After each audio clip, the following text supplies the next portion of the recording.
She arrived at the richest ranch in the territory with nothing but a battered trunk, calloused hands, and a name nobody recognized. They hired her to cook. They never expected her to stay. They never expected her to matter. But before that first winter was over, a little girl who hadn't spoken above a whisper in 3 years would reach up and take her hand in front of every man on the payroll, and the most powerful rancher in the West would realize that all his money, all his land, all his cattle combined had never once made his house feel like a home. Like and comment your city below.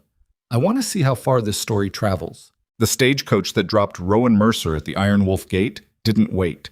The driver tossed her trunk from the roof without climbing down, let it land in the frozen dirt with a crack that split one of the leather hinges, then snapped the reins and was gone before she could say a word about it. She stood there a moment, one hand on the broken strap, looking up the long approach road at the biggest ranch house she had ever seen. Not that she'd seen many.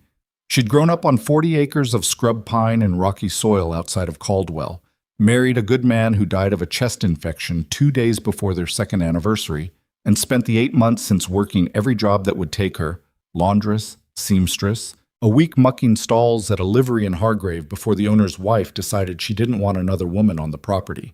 The cook position at Iron Wolf had come through a posting tacked to the wall of a dry goods store. Seasonal. Room and board included. Good wages by any measure.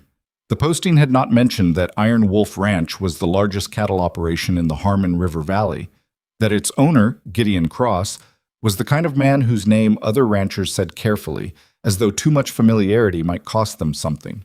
The posting had said simply, "Cook wanted, must be capable, apply in person." Rowan picked up her trunk by the broken strap, tucked it under one arm, and walked up the road. The ranch unfolded as she got closer in a way that made her slow her step. The main house was 2 stories of dark timber and stone, the kind of construction that didn't apologize for itself. To the east, 3 long bunkhouses sat in a row, smoke threading from 2 of their chimneys. Beyond them, a hay barn wide enough to stable a small town, and past that, the working pens where she could see cattle moving against the gray morning light. Dozens of them, maybe more. There were hands already out, men in heavy coats moving between the bunkhouses and the feed sheds, a couple of them pausing to look at her with open curiosity, then looking away. She found what appeared to be the main entrance and knocked. Nobody answered for long enough that she knocked again, harder. Then the door swung open and a woman stood there in a dark woolen dress, her hair pulled back so severely it made her face look stretched. She was maybe 40, with the kind of eyes that cataloged things efficiently and found most of them wanting. "You the cook?" the woman said. "Rowan Mercer. I sent a letter." "I know you sent a letter." The woman stepped back to let her in. "I'm Mrs. Aldrich. I manage the household. Before you get settled, I need to make something clear. We've had 3 cooks in 8 months. The last one left in tears. The one before that left in a fury. I say this not to discourage you, but because I am tired of breaking in new cooks, and I would prefer this to work." "What happened to them?" Rowan asked. Mrs. Aldrich hesitated just long enough for the hesitation to mean something. They had difficulty adjusting to the circumstances of the household. "What circumstances?" "You'll understand once you've been here a few days." She turned and walked toward the interior of the house. "Come on, I'll show you the kitchen." The kitchen was the one room in the house that felt like it had been designed with actual human beings in mind.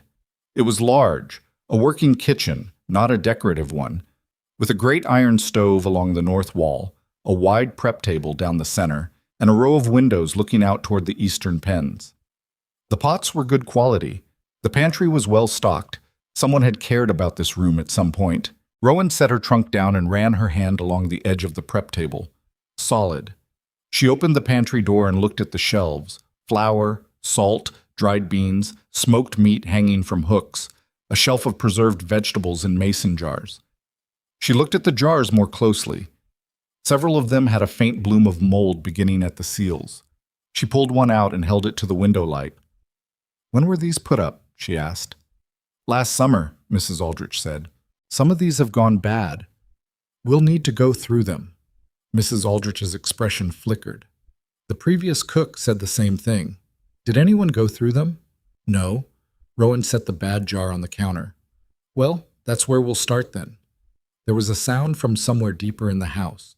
Faint, high-pitched, not quite a word, more like the beginning of one that stopped itself. Both women turned. The sound didn't come again. "Is there a child?" Rowan asked. Mrs. Aldrich's posture changed in a way that was hard to define, not exactly softening, more like bracing. "Mr. Cross has a daughter, Lark. She's 7. I didn't know that." "No, it wasn't in the posting." Mrs. Aldrich folded her hands at her waist. She's been through a great deal. Her mother passed 2 years ago. She doesn't speak much to anyone. She eats alone mostly. Mr. Cross prefers it that way. Less disruption." Rowan looked at her. Less disruption for Lark or less disruption for the household? The question sat in the air a moment longer than was comfortable. Mrs. Aldrich said, "I'll have someone bring more firewood for the stove. Supper is expected at 6. She left without answering. Rowan found out at supper who the other permanent members of the household were. Gideon Cross himself did not come to supper that first night. She was told he was riding the east pasture with his foreman, dealing with a fence line dispute that had been dragging on for 2 weeks. In his place at the long table in the dining room sat 8 cowboys. His trail boss, the foreman's wife who did mending and laundry, and a woman who introduced herself with a directness that was almost aggressive. "Vivian Holt," the woman said, extending her hand across the table as though they were being formally introduced at a social function rather than sitting down to a working ranch dinner. She was striking in the way that clearly required significant effort, dressed more elaborately than the setting called for, hair arranged carefully, nails clean. She looked at Rowan with a smile that contained a full assessment. "You're the new cook." "That's right." "How lovely. Where did you come from?" "Caldwell originally, most recently Hargrave." Vivian tilted her head. "Hargrave? That's quite a small town, isn't it?" "It is," Rowan said, and went back to the kitchen to bring out the bread. She served a simple meal that first night: salt pork and beans, fresh bread, apple preserves from a jar that had actually kept well, coffee strong enough to hold up a spoon. It was not spectacular. She hadn't had time to take full stock of the kitchen or plan anything ambitious, but it was solid and hot, and there was enough of it. One of the cowboys, young, maybe 19, with a gap between his front teeth, ate 3 portions of the beans and then looked up and said, "Ma'am, this is the best thing I've eaten since the last time my mother cooked for me, and that was 4 years ago." Several of the other men laughed. Vivian pressed her lips together and said nothing. Rowan cleared the dishes and washed them alone, because the kitchen girl who was supposed to help had sprained her ankle on the back steps the previous day and was laid up in the bunkhouse annex. By the time she finished, it was past 9 o'clock. She dried her hands and was about to find her way to the small room off the kitchen that had been set aside for her when she heard a sound. It was coming from the far end of the hallway, a soft, rhythmic tapping. She followed it to a door that was half open, pushed it gently wider. A little girl sat on the floor in a room that was clearly hers, a child's room, with a window seat and a small bookshelf and a rag doll propped against the wall. But it had the feel of a room that wasn't used the way a child's room should be. Too orderly, too quiet. The toys on the shelf looked arranged, not played with. The girl herself was sitting cross-legged on a braided rug, tapping a wooden block against the floor. Not playing exactly, just tapping. Rhythmic, repetitive. She was small for 7, with dark hair that needed brushing, and large, dark eyes that looked up at Rowan with the flat, measuring expression of a child who had learned not to expect much from adults. Rowan stopped in the doorway. She didn't say anything for a moment. Then she said, "I made too much bread tonight. Would you want some with apple preserves on it?" The girl looked at her, said nothing. "You don't have to talk," Rowan said. "You can just nod." A long pause. Then, barely perceptible, the girl nodded. Rowan went back to the kitchen, cut a thick slice from the remaining loaf, spread it generously with the preserves, and brought it back. She set it on the floor inside the doorway and stepped back. "I'll leave it there," she said. "Good night." She turned to go. Behind her, she heard the tap of small feet crossing the floor. She didn't meet Gideon Cross until the following morning. She had been up since 5, going through the pantry systematically, pulling every jar and checking seals, making a list of what needed to be replaced and what could still be used. She had started a pot of oatmeal for the early hands and set out dried fruit and walnuts alongside it, found a half wheel of decent cheddar that hadn't been touched, sliced it thin. She was building a fire under the stove for the breakfast rush when she heard boots on the back steps. The man who came through the kitchen door was taller than she'd expected, broader too, with the kind of build that came from actual physical work rather than just the appearance of it.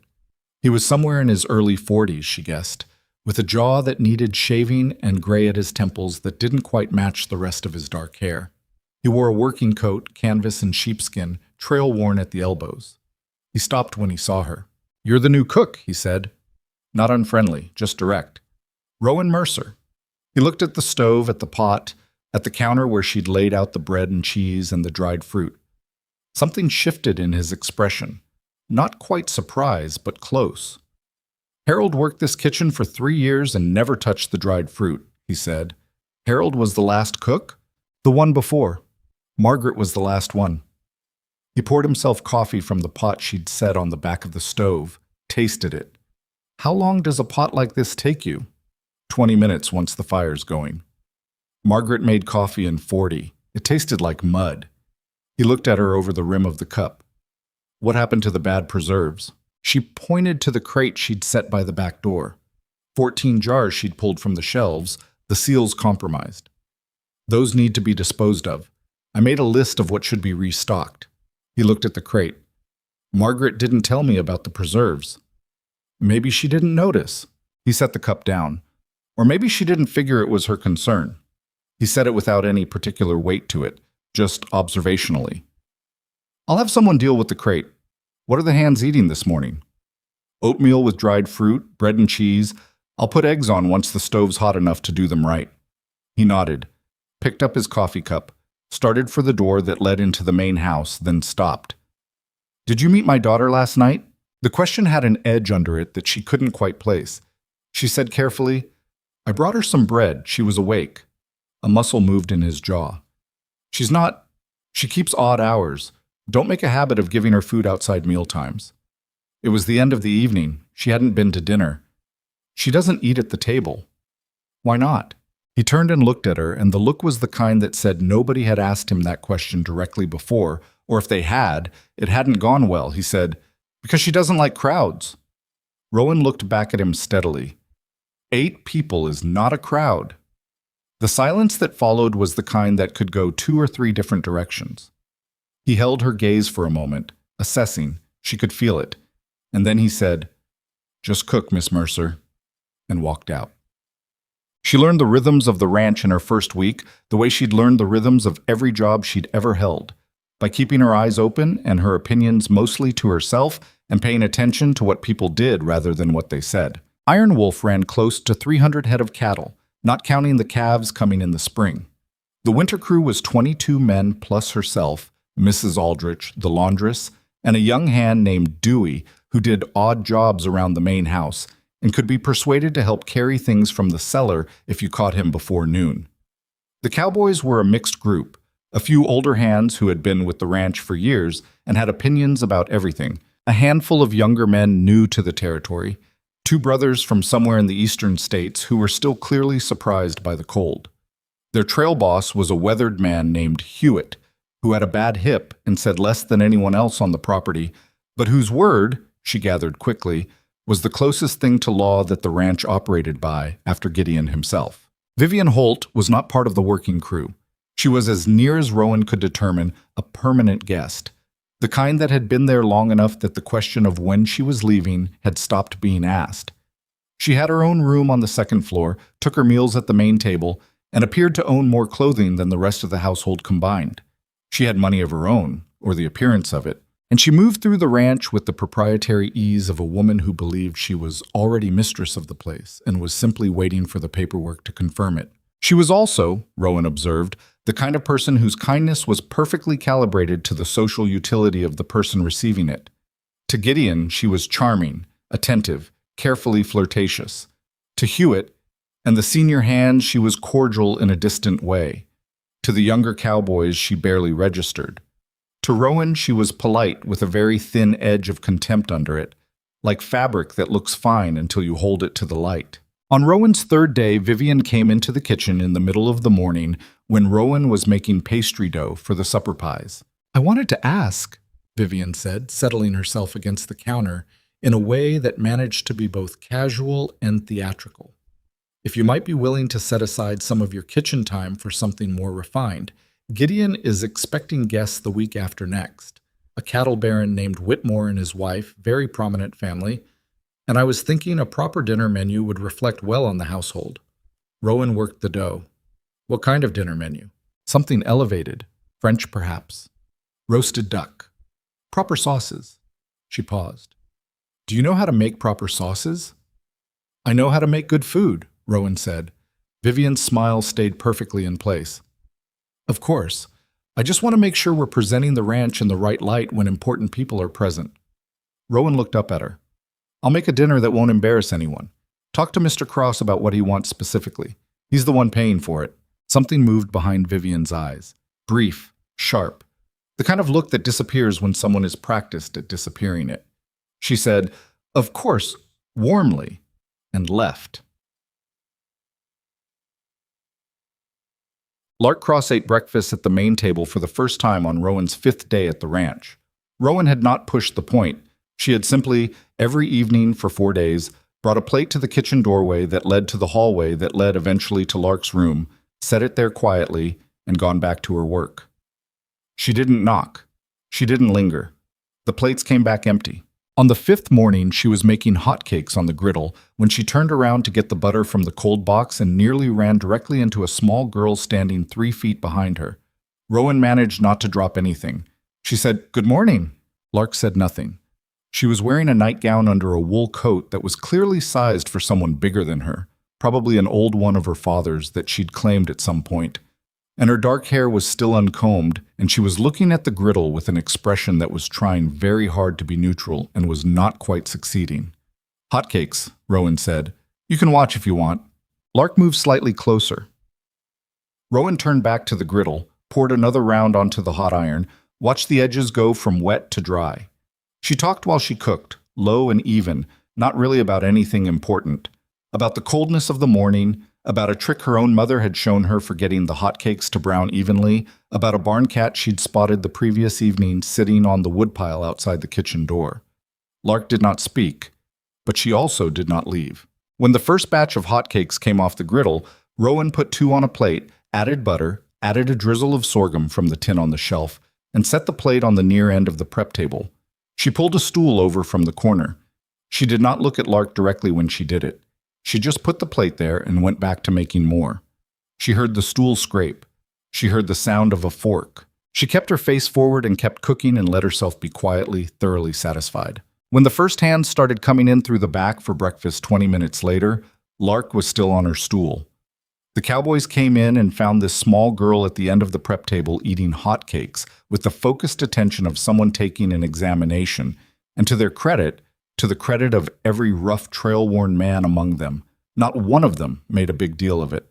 The gap-toothed kid named Crispin said, "Morning, Miss Lark," on his way past to get a plate, easy as anything, as though she ate in the kitchen every day. 1 or 2 of the others nodded. Nobody fussed. Rowan thought she understood Cowboys a little better after that.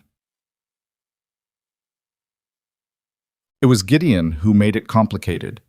He came in for his morning coffee at the regular time, looked at his daughter on the stool at the end of the prep table, and went completely still.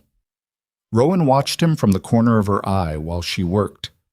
She could not see his face from this angle, but she could see his hand on the doorframe, the way the grip tightened. Lark did not look up. She was scraping the last of the sorghum off her plate. Gideon walked to the stove, poured his coffee, and then came and stood next to Rowan with his cup.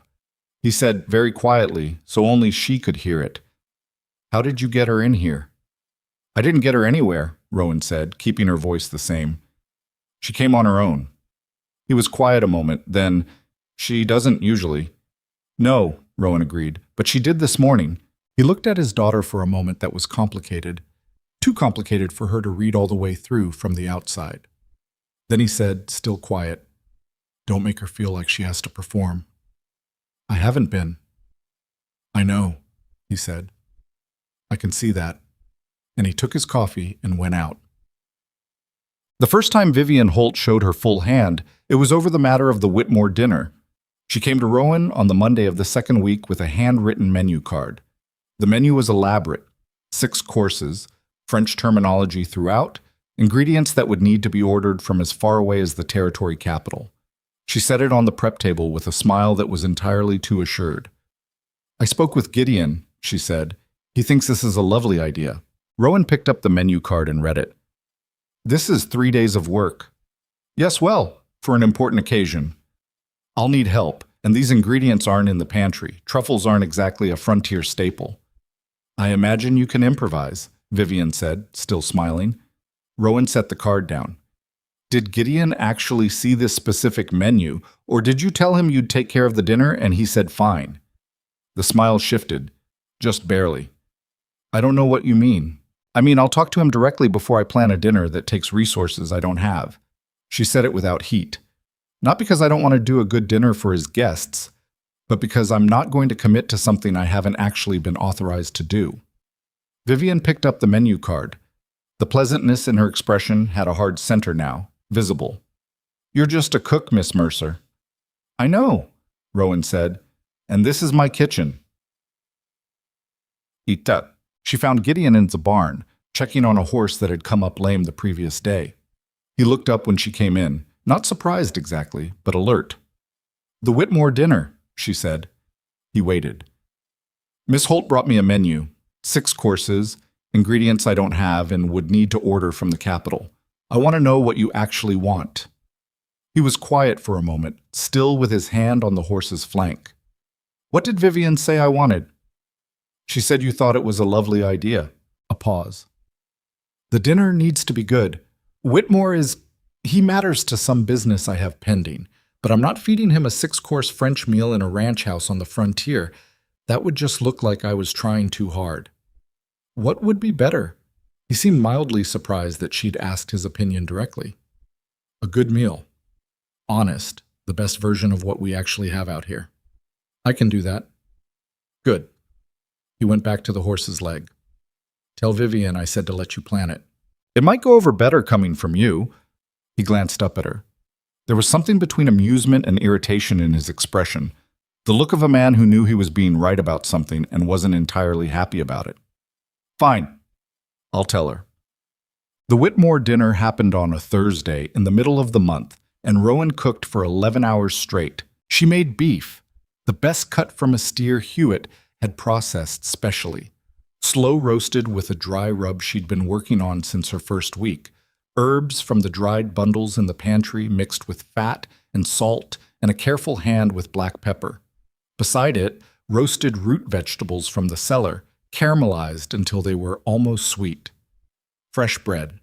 3 loaves, the kind with a good crust and a dense, chewy interior that held up to anything.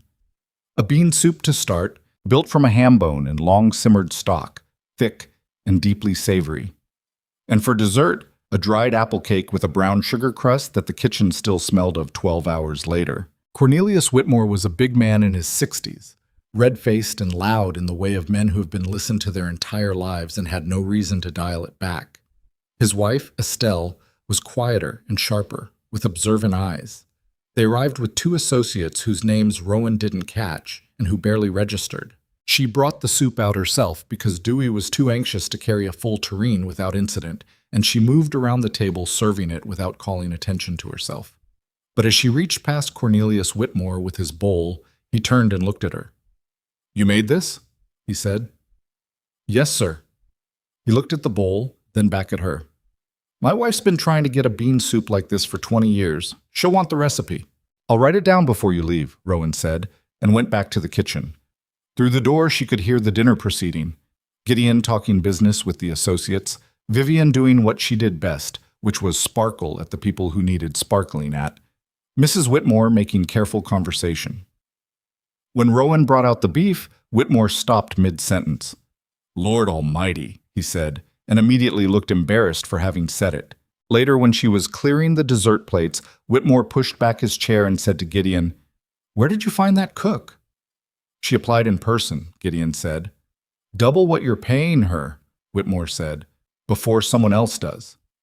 Vivian's expression, for just one unguarded second, was something Rowan felt rather than saw, a quick, sharp flash of anger that was gone before anyone looked her direction. Rowan carried the plates back to the kitchen and said nothing. But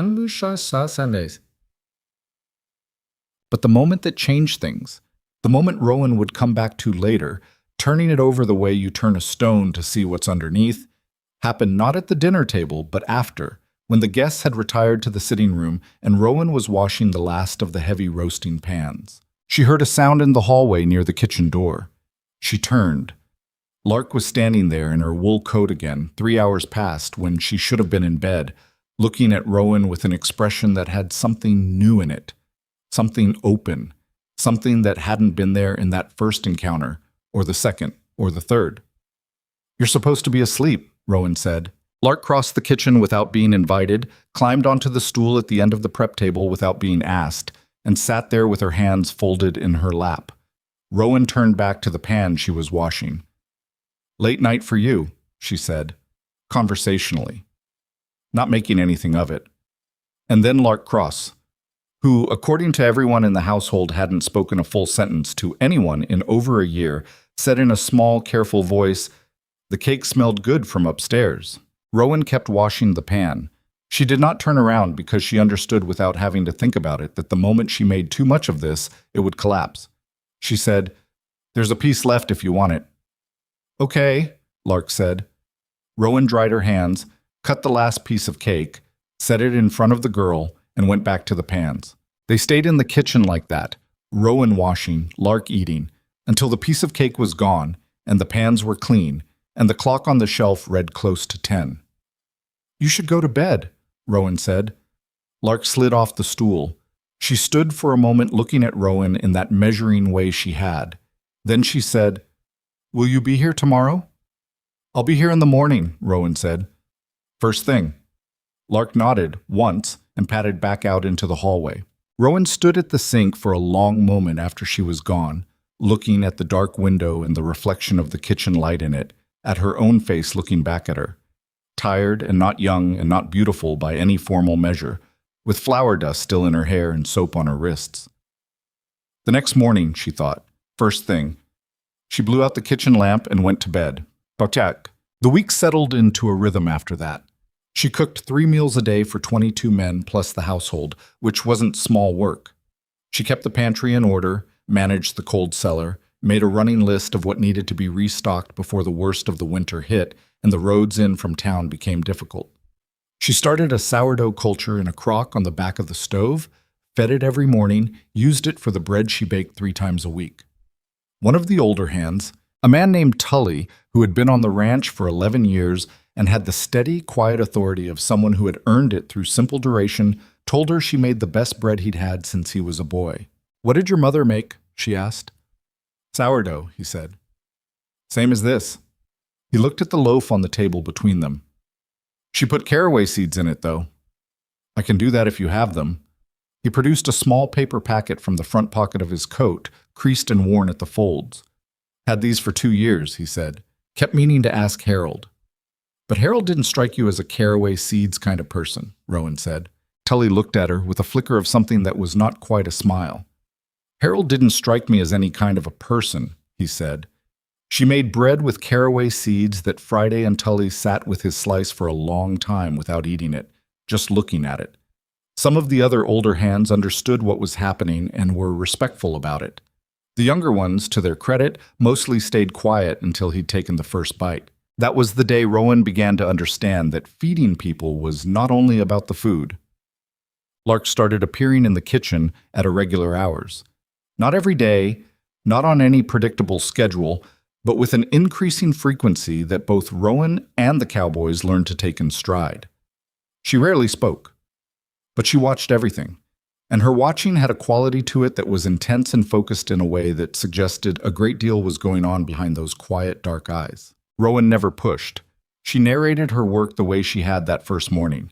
Low, steady commentary on what she was doing and why, the same way her mother had once taught her to cook by talking through it, which meant Lark was getting a cooking education without anyone framing it as such. She watched Rowan cut the fat from meat, watched her build stock from bones and vegetable scraps, watched her read the surface of a pot of jam for the moment it needed to come off the heat. One afternoon, she picked up a wooden spoon without prompting and stirred the pot that Rowan indicated without being asked twice. "Even strokes," Rowan said. "Keep it moving along the bottom." Lark stirred, evenly. She had good instincts. "Your mother cook?" Rowan asked, not looking at her, keeping her voice the same way she kept it whenever the conversation moved on to difficult ground. Factual. Not careful exactly, just level. A pause. Lark kept stirring. "Some," she said. She liked baking better. "Me too," Rowan said, "though I'd never tell a cowboy that. They want meat." Something that might have been the start of a smile passed across Lark's face and was gone. It was enough.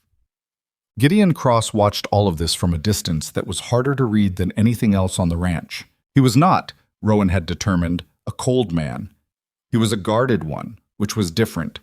He had built something out here that required sustained vigilance, the kind of effort that, if you let up for long enough, reminded you of everything it had cost you to build it.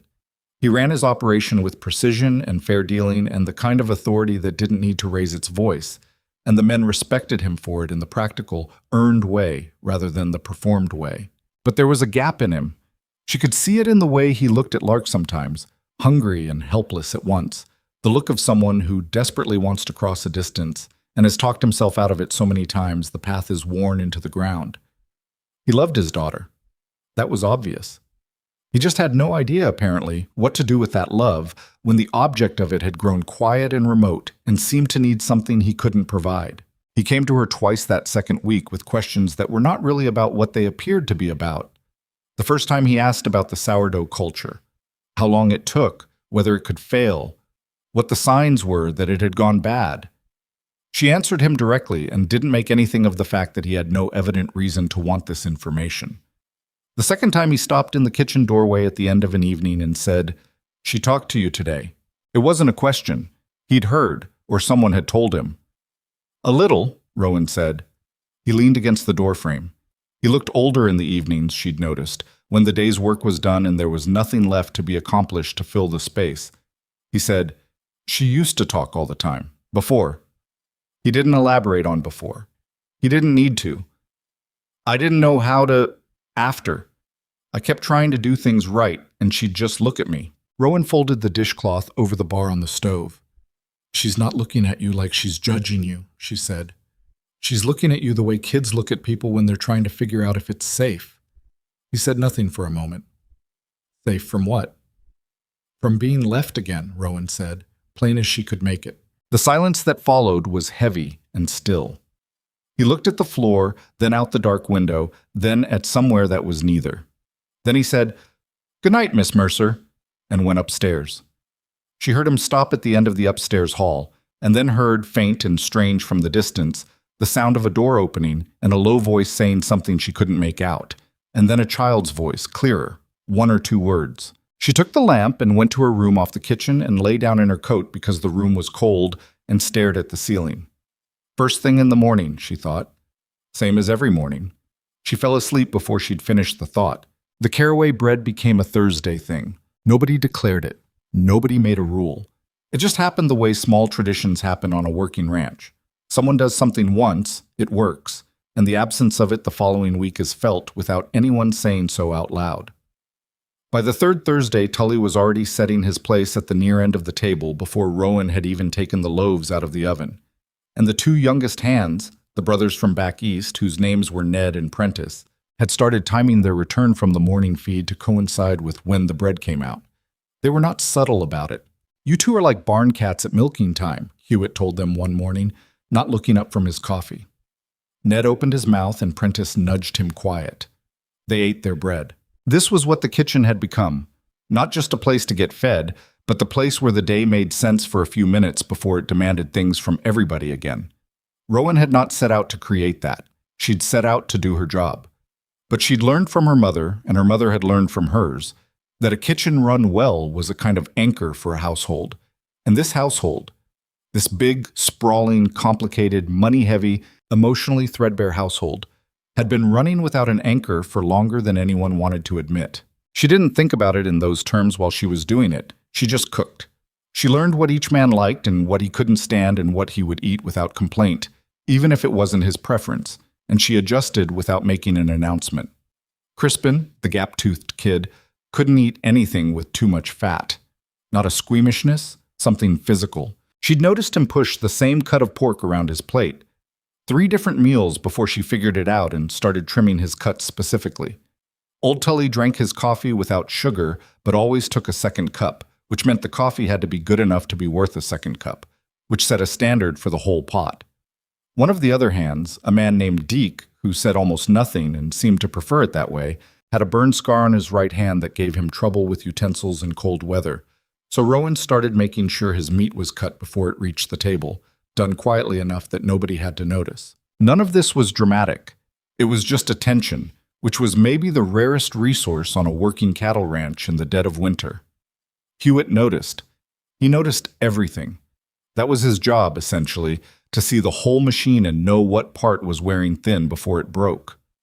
He came to her one morning in her second week, sat down at the end of the prep table with his bad hip making him careful about how he lowered himself onto the stool, and said without preamble, "The men like you.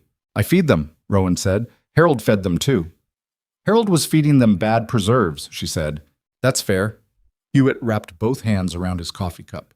He looked like a man who had spent so long outdoors that the weather had become part of his face. "I'm telling you because it matters. A crew that's eating well and feels like the kitchen is being run straight, that carries over. They work better, they argue less. You've only been here 2 weeks, and I've already had fewer complaints than I had in the last 3 months of Margaret's time." "Was Margaret not a good cook?" "Margaret was a fine cook," he said, "but she let the Cowboys feel like they were imposing every time they needed something, like feeding them was beneath her somehow." Rowan thought about that. That would wear on people.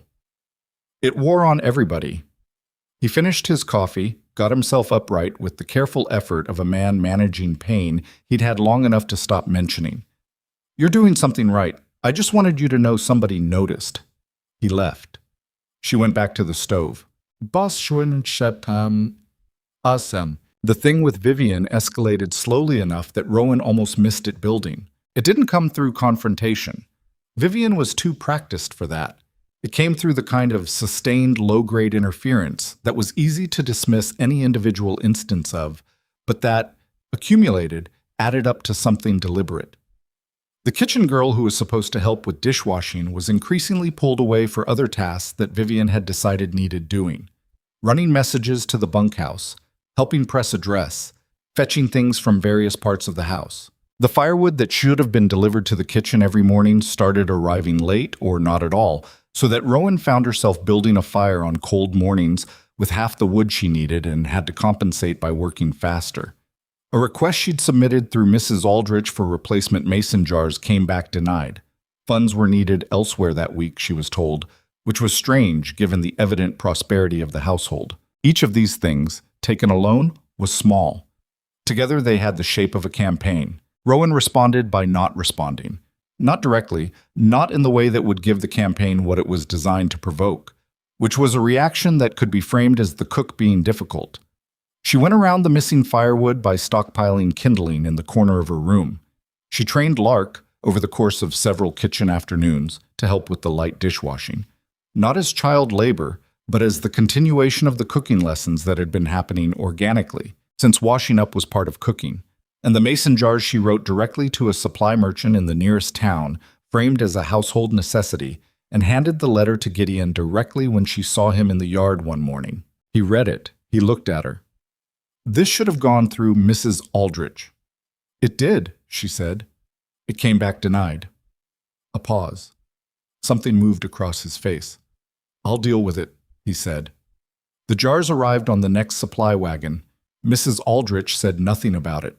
Vivian said nothing about it either, which was louder. What Rowan had not anticipated was Vivian's relationship with Lark, or rather the absence of one. She had assumed, because it seemed logical to assume, that a woman determined to become the mistress of this house would have made at least some effort to reach the child who lived in it. She'd assumed wrong. In all the weeks Rowan had been at Iron Wolf, she had not once seen Vivian address Lark directly. Not a word. Not a question. Not a hand on the shoulder or a comment about her hair or the ordinary, casual acknowledgement that a child existed in the room. When Lark appeared in spaces where Vivian also was, Vivian managed not to see her in a way that was so consistent and complete it could not be accidental. Lark, for her part, did not seem to register the absence. She was too accustomed to it for it to register as a specific wound. It was just the texture of the air in the main house, something present in it that did not include her. Rowan watched this and said nothing and filed it. The moment it became impossible to ignore happened on a Sunday afternoon, 3 weeks into her time at the ranch. Rowan was making a batch of apple butter in the kitchen. Long, patient work. The apples from the cellar peeled and cored and cooked down slow with sugar and spice, the smell of it filling the whole back half of the house. Lark had been in the kitchen most of the afternoon, ostensibly helping but mostly observing, which was fine. At some point, Lark took a spoon from the rack near the stove and used it to taste the apple butter off the edge of the pot. It was a perfectly natural thing to do. It was what you did when apple butter was cooking. Rowan had already done it twice herself. Vivian came into the kitchen for something, saw Lark with the spoon, and said sharply, in a tone that contained the particular contempt of someone who had just been reminded of an irritation they'd been trying to ignore, "Don't do that. It's unsanitary." The word she said after the word Rowan could not be entirely certain she'd heard correctly through the doorway she was approaching from, was not a slap or a shout. It was a quiet, precise, dismissive sound. The kind that didn't need volume. The kind aimed at a child who had learned not to expect to matter. Lark set the spoon down. Her face closed the way a window closes, smooth and complete. Rowan came the rest of the way through the doorway. She did not raise her voice. She did not need to. She said, "Miss Holt?" and stopped and waited for Vivian to look at her. Vivian looked at her. She had the expression of a woman who expected to be challenged and had already prepared her response. "She's welcome in this kitchen," Rowan said. "She can taste anything she's helped prepare." That's how cooking works. "I was simply suggesting—" "I heard what you suggested," Rowan said. "This is my kitchen. How things run in here is my call." A silence that had several layers to it. Vivian looked from Rowan to Lark and then back to Rowan, and the look she gave Lark in that transit was brief and unreadable, but not warm. Then she said, with the careful pleasantness of someone replacing a mask, "Of course. I was just passing through," and left. Lark had not moved. She was still standing at the stove with her hands at her sides, looking at the floor. "Apple butter needs stirring," Rowan said. A beat. Lark picked up the long-handled spoon, not the one she'd been tasting with, a clean one from the hook, and started stirring. Steady, even strokes, the way she'd been taught. "She does that a lot?" Rowan asked, keeping her voice the same, neutral, not loaded. Lark stirred. "Sort of," she said. Rowan said, and checked the heat under the pot, and left it at that. She took it to Gideon that evening. Not with anger. She'd sat with it long enough that the anger had cooled to something more useful, which was clarity. She found him in the office off the main hall, going over papers at his desk, the lamp throwing a close circle of light. He looked up when she knocked on the open door.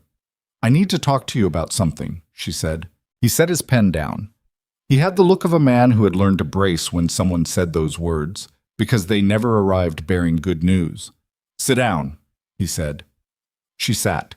She told him what she'd seen and heard, plainly and without editorial.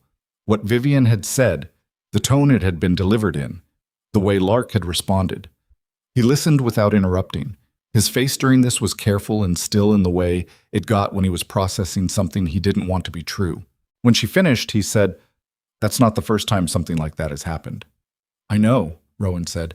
"That's what concerned me more than the incident itself." He put his elbows on the desk and pressed his hands together, looking at a point somewhere between the desk surface and whatever was running through his head. "Vivian and Lark they don't have a natural ease with each other. I've noticed." "Mr. Cross," Rowan said carefully, "a child that age reads every signal around her. She knows exactly where she stands with every person in this house. And your daughter is very good at accepting where she stands, which worries me more than if she were making a fuss about it." He looked up. "What do you mean?" I mean, she's learned not to need things, Rowan said. Kids who have really learned that, or really absorbed it, it's hard to undo later. It's easier to prevent than to fix. The silence in the room was long. He was looking at her with an expression she had not seen on his face before. Not the assessment she'd gotten used to, not the careful authority he wore like working clothes. Something more exposed than that. She talked to you again, he said. This week. She talks to me most days now. She told me, he said, and something in the way he said it was both complicated and simple at once. She told me at dinner. She doesn't come to dinner usually. She came Thursday.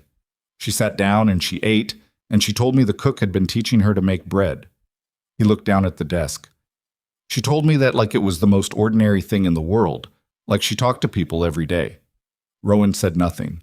Let it sit. I don't know what you did, he said. I didn't do anything specific, she said. I was there. Consistently. She doesn't need much. She needs to know somebody's going to be there in the morning and isn't going to make her feel like a burden. He flinched at that. Barely, but she caught it. I'm not saying that to accuse you of something, she added. You've been trying to keep this whole operation running and grieve and parent at the same time, and those things don't fit together neatly.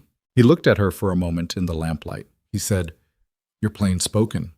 It's easier, she said. I don't have enough energy for the other kind. Something at the corner of his mouth shifted. Not a smile, but the shape where one might appear if the circumstances were different. He said, What do you want me to do about Vivian?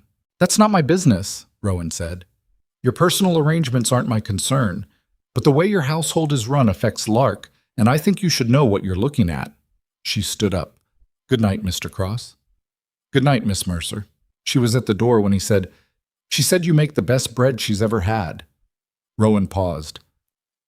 I'll teach her to make it herself by spring, she said, and went back to the kitchen. But the cowboy's respect was a thing that had to be earned, and she had known from the first day that it would not come automatically. It came in pieces, the way it always did, not in a single moment of recognition, but through accumulated evidence of competence, which was the currency that mattered most out here. The sourdough was part of it. The caraway bread. The fact that she'd sorted the pantry in her first week, and nobody had gotten sick from bad preserves since.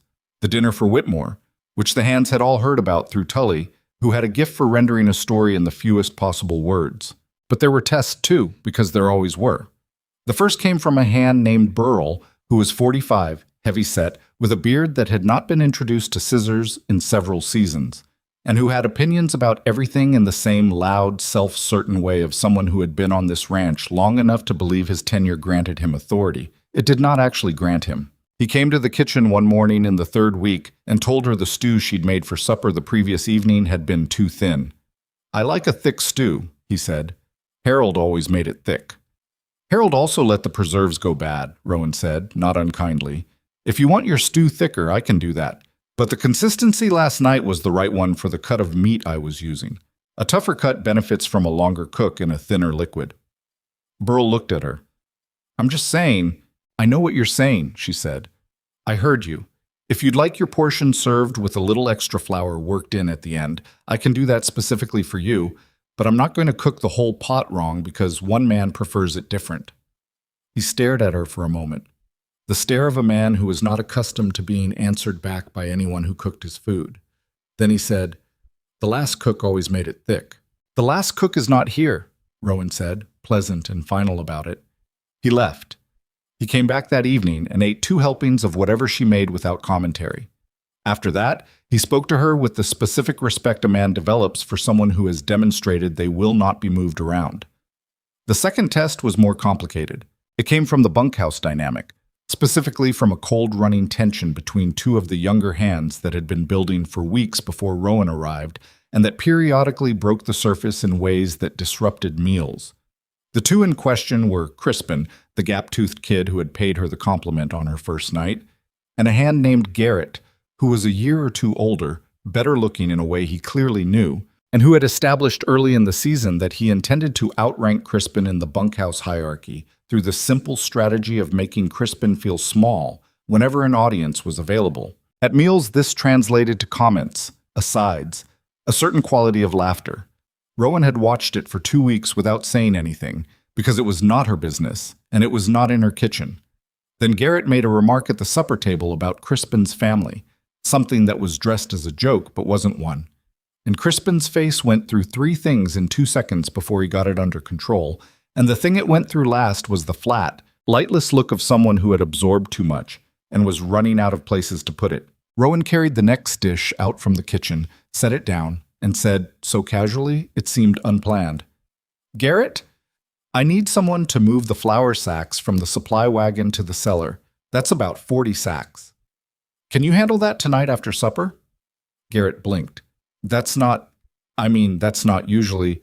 I know it's not usually, she said, but Dewey's back went out this morning and I need it done. I figured you were the one who could manage it. It was a compliment made of labor, which was the only kind of compliment she could offer him without it reading as something else. He could not refuse it without looking weak, and she'd said it in front of enough people that refusing would cost him something.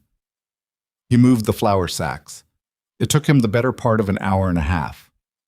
At breakfast the next morning, he was tired and quieter than usual, and Crispin ate his meal in peace. Tully caught her eye across the table at some point during that breakfast, and looked at her for a long moment with no particular expression. She poured him a second coffee and said nothing. What? She didn't know Vivian had gone to Gideon until she overheard part of the conversation. She wasn't eavesdropping. She was carrying a tray back toward the kitchen from the sitting room, moving through the narrow back hallway that ran parallel to the main hall, and the voices came through the thin wall between them. She slowed, which was not her finest moment, but she slowed. Not appropriate, Vivian was saying, her voice at the careful pitch of someone being reasonable. She oversteps, Gideon. She's a cook. She doesn't have any business inserting herself into household matters or how you parent your daughter. She brought something to my attention that I needed to hear, Gideon said. Flat, not cold, but not conceding anything either. And I'm sure she framed it very sympathetically for herself. She didn't frame it at all. She told me what happened. She told you her version of what happened. A pause. Vivian recalibrating, Rowan could feel it through the wall. I'm worried that you're... Another pause, softer now. I'm worried about the impression you're giving the men. And our social connections. Having this kind of relationship with hired staff, it's not... What kind of relationship? Gideon said. It wasn't a question. It was a correction, a small one, but sharp-edged. I only mean, Vivian. He said her name the way you say something you're setting down carefully because it's fragile and you're tired of carrying it. I appreciate your concerns. I've heard them. I've got to finish these reports tonight. The sound of a chair. Rowan moved on down the hallway before anyone could come out. She thought about that conversation for 3 days, turning it over the way she turned things she didn't have a place for yet. The reference to a relationship that Vivian had implied and Gideon had cut off, that wasn't nothing. Vivian was afraid of something specific, not the usual hired cook getting above herself concern, though she was using that language. She was afraid of something closer than that. Rowan told herself it was not her concern and mostly believed it. Oh, December settled in hard. The temperature dropped the second week of the month and didn't come back up, and the mornings turned from cold to the kind of cold that felt physical in a new way, the kind that found the gaps in a coat and the thin skin at the wrist and made itself known. The cattle in the north pasture needed extra feed, and 3 of the hands who rotated on night watch came in at dawn with ice in their beards and the hollow eyes of men who had earned their breakfast. Rowan added a 3rd pot of coffee to the morning service and started making a hot grain porridge alongside the regular food that could be eaten standing up, because the night crew didn't always have the energy to sit. She put a pot of spiced cider on the back of the stove to stay warm for the mid-morning break. Nothing fancy, just cider with a stick of cinnamon and a few cloves. The kind of thing that costs almost nothing and lands differently than water or more coffee. The first morning she put it out, she came back to the kitchen to find the pot empty, and Ned, one of the brothers from back east, standing there looking at it with the expression of a man who had just been reminded of some particular thing he had not thought about in a long time. My mother used to make this, he said. Mine too, she said. Go on, you'll miss your break.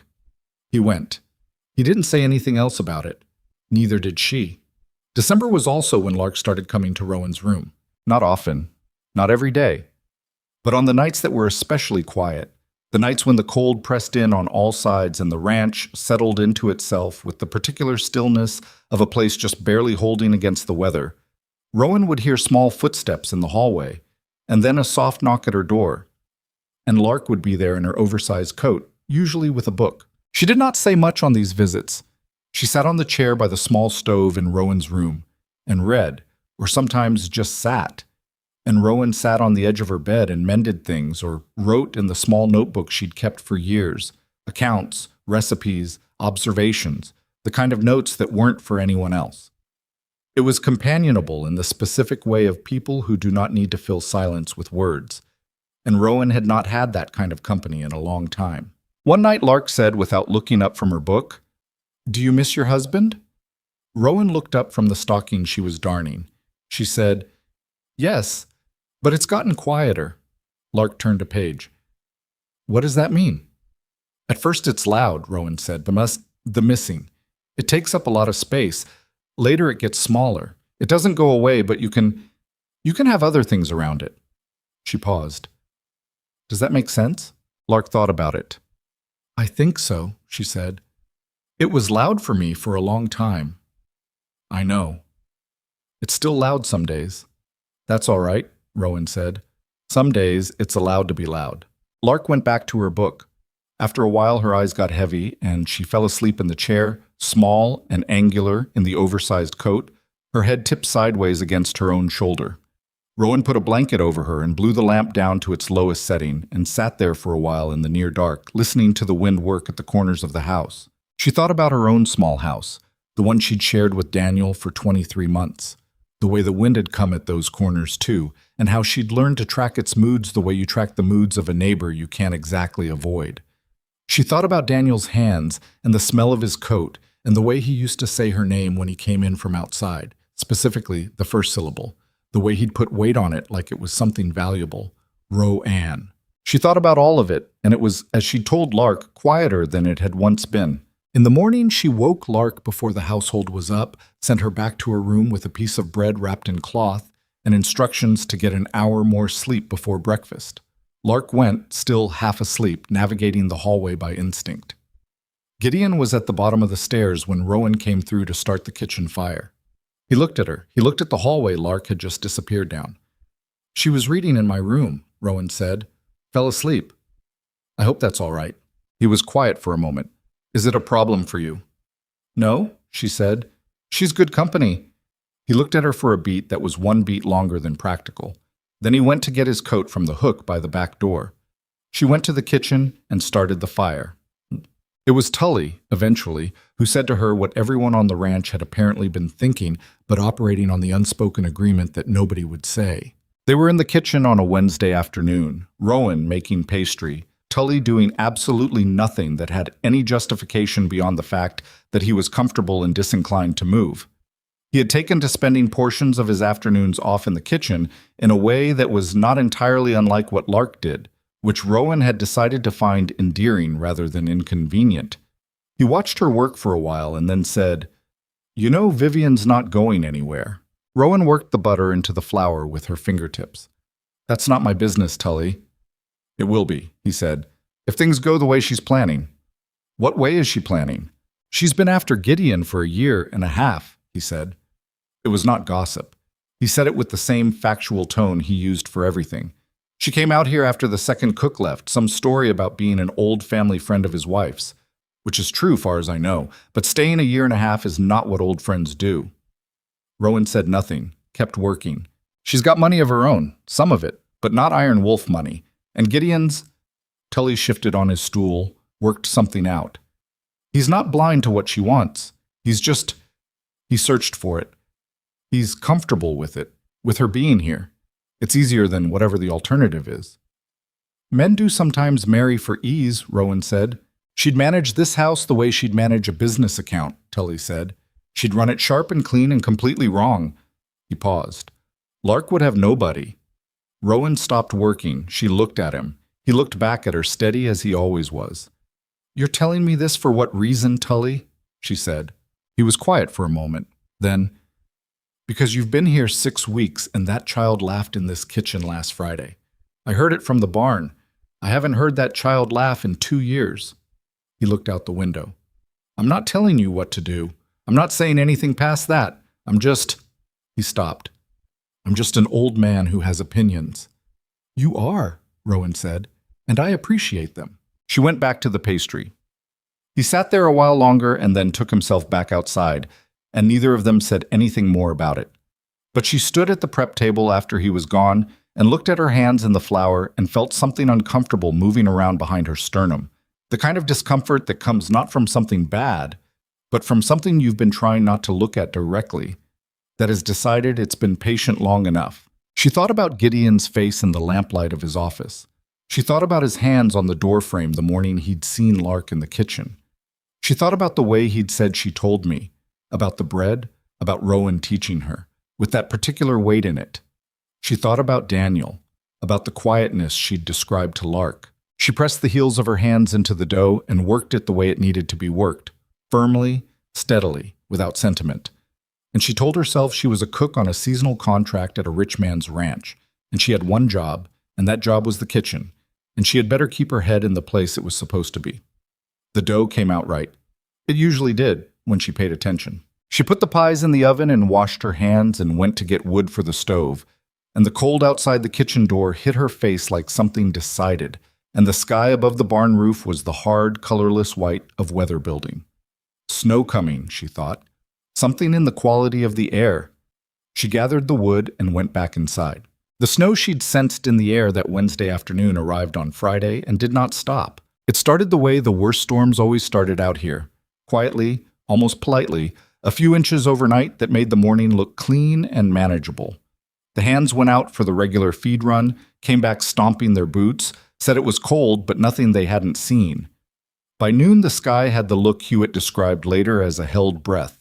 That specific flat white that isn't overcast so much as sealed, like a lid pressed down over the whole valley.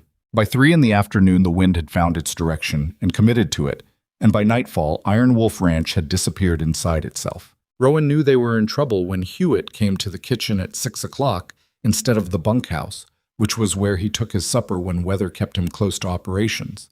He came in through the back, knocked the snow off his coat, and stood at the stove warming his hands without saying anything for a long moment. How bad? She asked. Bad enough, he said. Drift's already 3 feet at the north fence. Wind's out of the northwest, which means it's going to push straight across the open pasture. He looked at the stove. Temperature's dropping fast. If it holds through tomorrow night, we're looking at a full blizzard situation. Maybe 2 days. Maybe more. The cattle? Gideon and 4 of the men are moving the north herd toward the shelter pasture now. They'll be out most of the night. He accepted the coffee she handed him. We've got 22 men on the property. Some of them will need to stay in rotation, keeping the cattle moving, checking the fences, making sure the water troughs don't freeze solid. They'll be coming in shifts all night and through tomorrow, cold, wet, hungry. Rowan looked at the kitchen, at what she had, what she'd need, how to organize it. I'll need more wood inside before the drifts make it harder to get to the woodpile, and I'll need someone to bring up everything from the root cellar before it becomes a problem to get to. I'll send Ned and Prentice. Send them now, she said, while they're still light enough to see where they're going. He went out. She started thinking through the next 24 hours the same way she'd once thought through feeding a harvest crew of 40. Not meal by meal, but as a continuous operation. The question wasn't what to cook. The question was what to keep ready at all hours without burning through her fuel supply. What could be done in large batches and held warm without losing quality. What was fast to serve so men coming in half frozen didn't have to stand and wait for it. She built up the fire in the stove, put on the 2 largest stock pots with water and the ham bones she'd been saving, pulled the dried beans from the shelf, and started them soaking. She made a mental accounting of the bread she had, 1 full loaf and a partial, and set a double batch of dough to rise. By the time Ned and Prentice came back in with the first load from the cellar, stomping and swearing at the cold, she had the beginning of a structure in her head. 1 more trip, she told them. The turnips and the rest of the carrots. And there's a crock of lard near the back wall. Bring that too. Ned looked at her like she'd asked him to cross a river. It's getting bad out there. I know, she said. 1 more trip and then you're done. I'll have coffee and something hot ready when you come back. They went. Gideon came in at 2 in the morning. She heard him on the back steps before he opened the door, heard the particular sound of someone who has been outside long enough that movement itself has become effortful. He came in with snow on every surface, his coat stiff with it, his beard carrying ice at the edges. He stood just inside the door and looked at her. At the kitchen, at the soup on the stove, at the bread cooling on the rack, with an expression that was too worn down to be anything as composed as surprise. "You're still up," he said. "The night crew's been coming in every 2 hours," she said. "Sit down." He sat, heavily, on the stool at the end of the prep table. She set a bowl of the bean and ham soup in front of him, thick now after hours of low simmering, and a piece of bread, and she poured his coffee without asking. He ate without speaking for several minutes, methodically, the way a man eats when he's past the point of tasting things, and eating is simply fuel intake. "Lost 3 head, he said finally. "I'm sorry. They were older animals. We got the main herd into the shelter pasture. That's something. But the fence along the North Creek gave in 2 places, and we spent 4 hours in the dark trying to restring wire in a whiteout." He looked at his hands. The knuckles were cracked and red, beyond cold into the kind of damage that would be painful for days. Hewitt's got his hands full with the night rotation. "If this holds through tomorrow, it'll hold," Rowan said.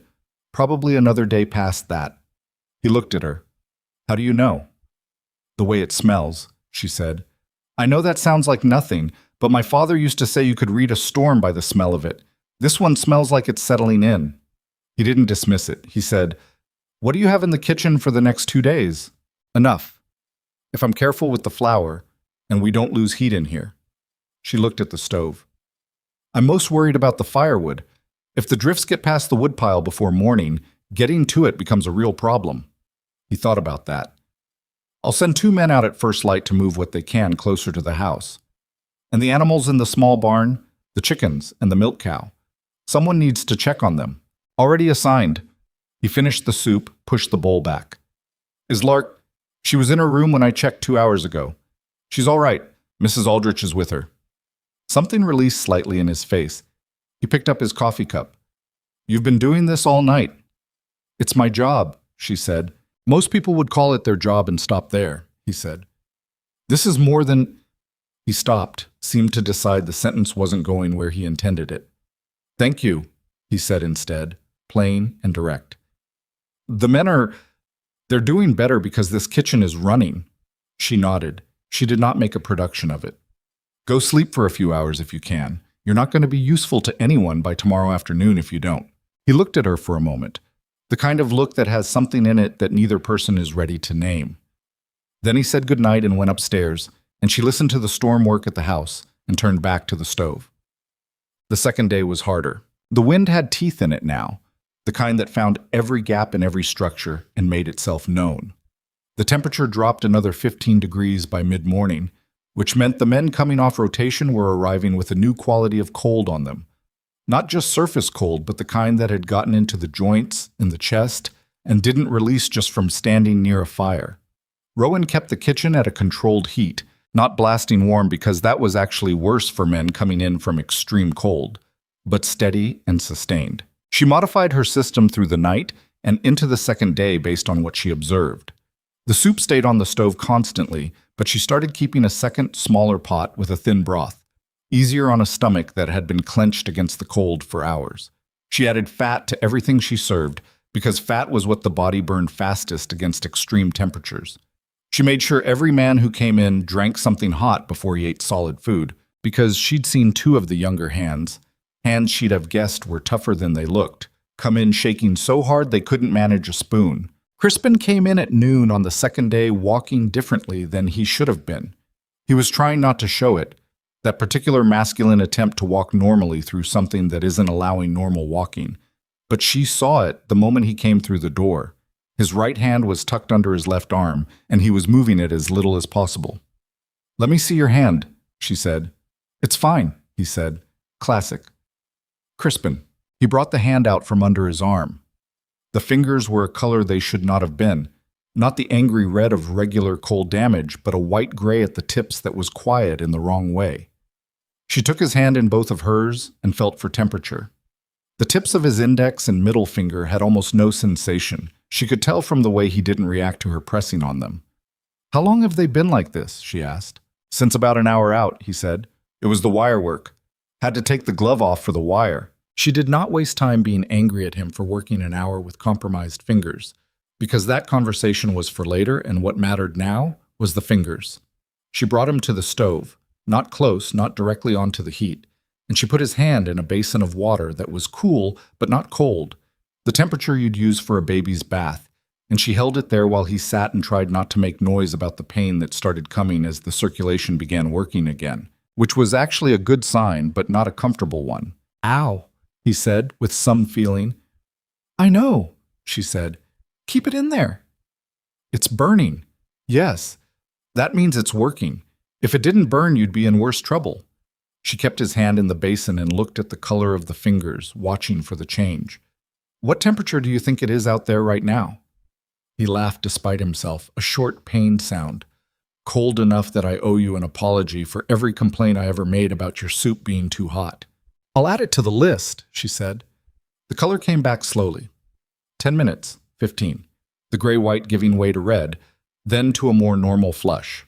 She checked the sensation again when he'd been in the basin 20 minutes. The fingertips responded to pressure. "You need to stay in for the rest of this shift," she told him.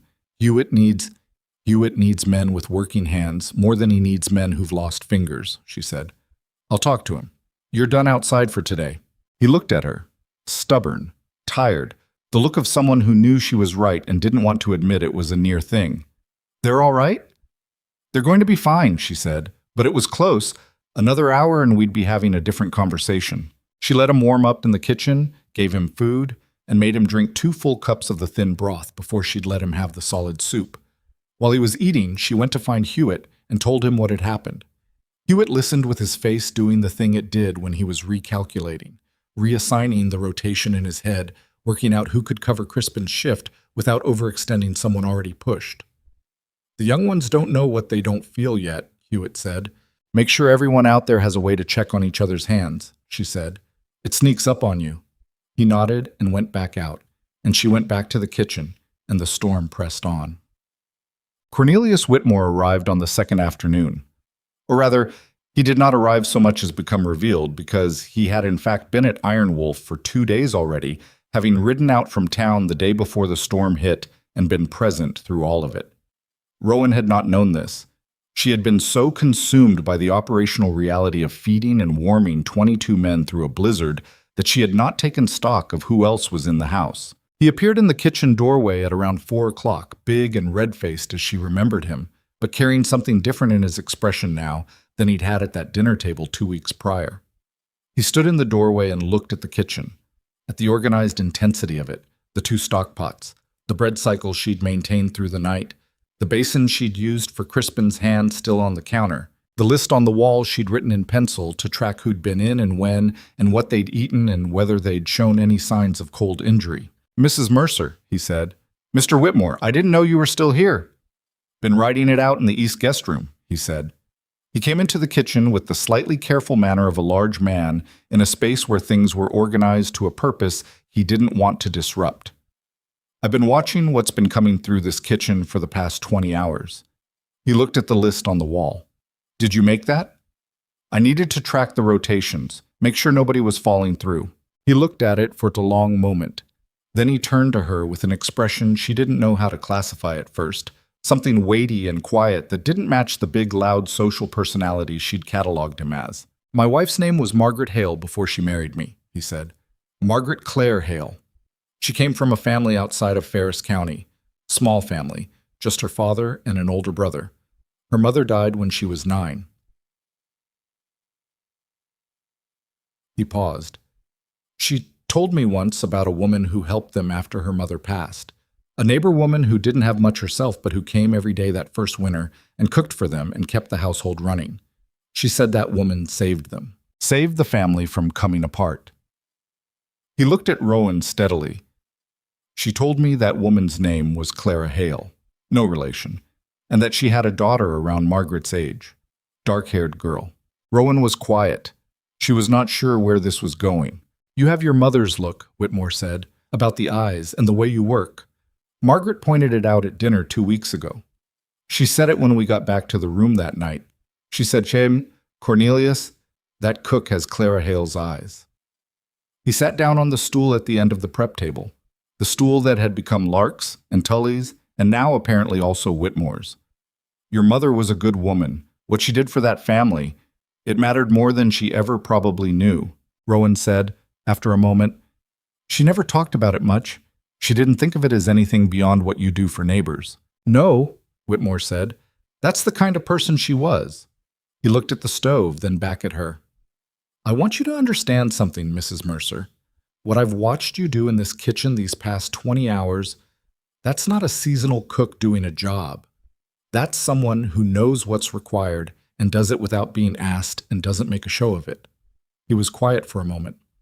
I've built a lot of things in my life. I know what a foundation looks like. You are a foundation. She didn't know what to say to that, so she said, I should check the soup, and turned to the stove, and he let her, which was the right thing to do. The storm broke late on the second night, not gradually. It stopped the way it had started, with a sudden quality, the wind dropping off in the space of an hour, as though a decision had been made somewhere above the cloud line.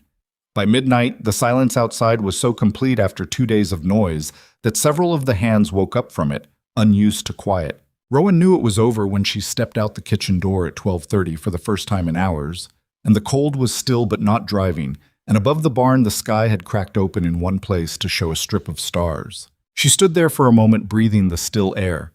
Every muscle in her back and shoulders and legs had an opinion about the past 48 hours, none of it favorable.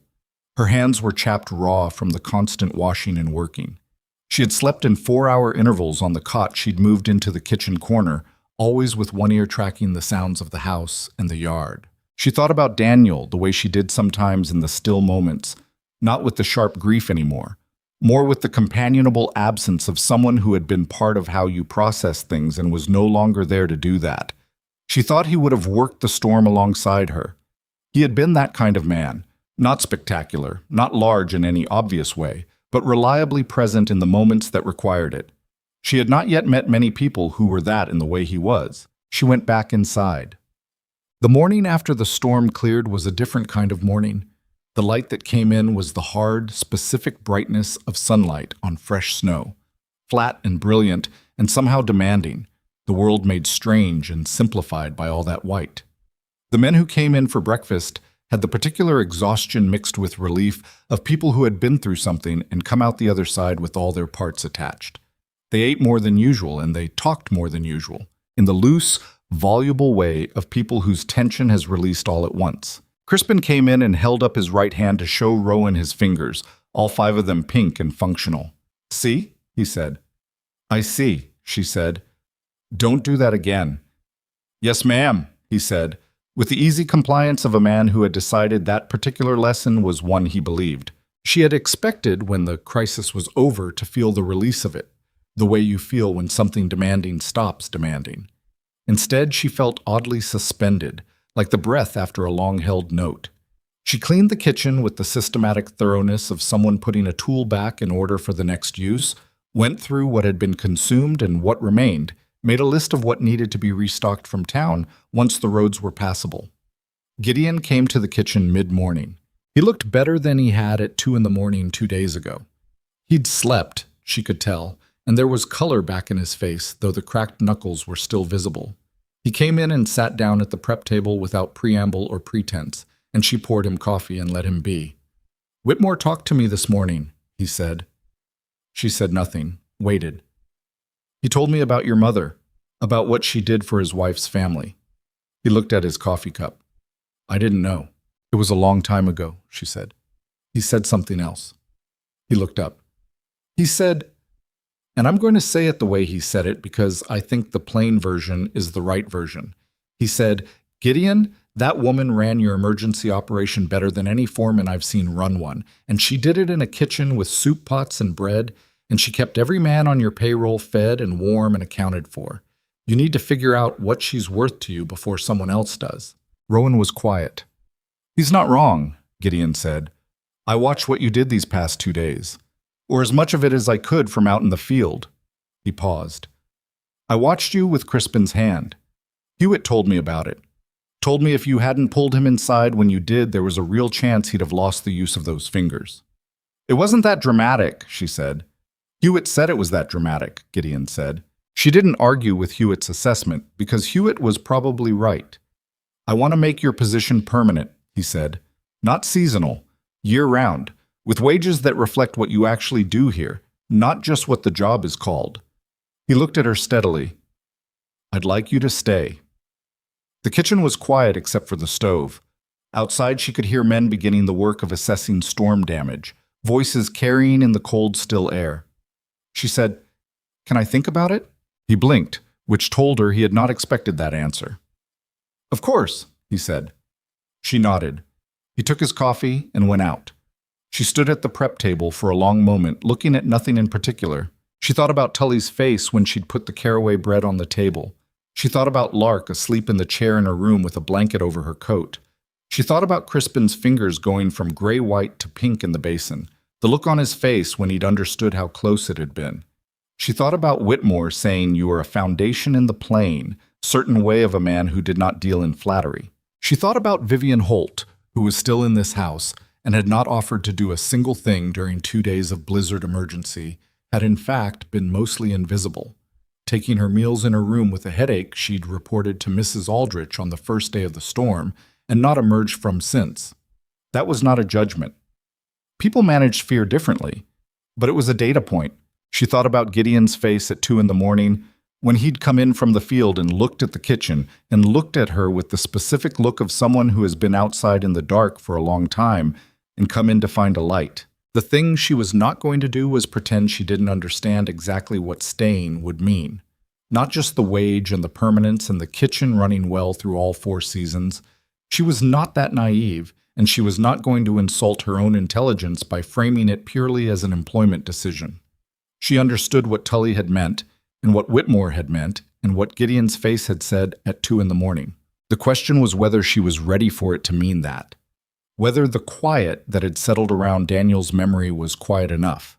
Whether she trusted, not him, she had decided she trusted him, or at least trusted what she'd seen of him, but whether she trusted herself to know the difference between what she wanted and what she thought she should want. She went back to the stove and checked the soup she'd kept simmering out of habit. It didn't need anything. She stirred it anyway. Yeah, bam. Lark found her in this kitchen that afternoon. She came in from the main house with her coat and her serious expression and the book she'd apparently been reading for the past 2 days in the relative safety of her room while the storm did what it did. She climbed onto her stool, looked at Rowan, and said, Is everyone okay? Everyone's okay, Rowan said. Crispin got cold on his fingers, but they're fine. I know, he showed me this morning. She set the book on the table. Mrs. Aldrich said you stayed up both nights. I slept some. She said you barely slept. Rowan looked at her. Mrs. Aldrich talks a lot for someone who doesn't seem like she does. Lark almost smiled. She told me something else, she said more carefully. What? She said my father asked you to stay. Lark's dark eyes were very direct. Permanently. Rowan was going to have a conversation with Mrs. Aldrich about what constituted household business. That's between me and your father, she said. I know, Lark said. She stopped. She looked down at the cover of her book and then back up. I wanted to say that I hope you do. Stay. She said it plainly, the way children sometimes say the difficult things because they haven't yet learned all the reasons not to. I know it's your decision. I just wanted you to know that. Rowan looked at this small person on the stool, thin and watchful and not quite trusting and trying anyway, which was maybe the most courageous thing she'd seen in a while. I know, she said. Thank you for telling me. Lark nodded, opened her book, and began to read. Rowan turned back to the stove. The afternoon light coming through the kitchen windows was the particular gold of late sun on fresh snow, sharp and brief, and already beginning to fade. She thought about her answer. She thought about morning. First thing, the way she'd told Lark on that first night, the way she'd kept that promise every day since.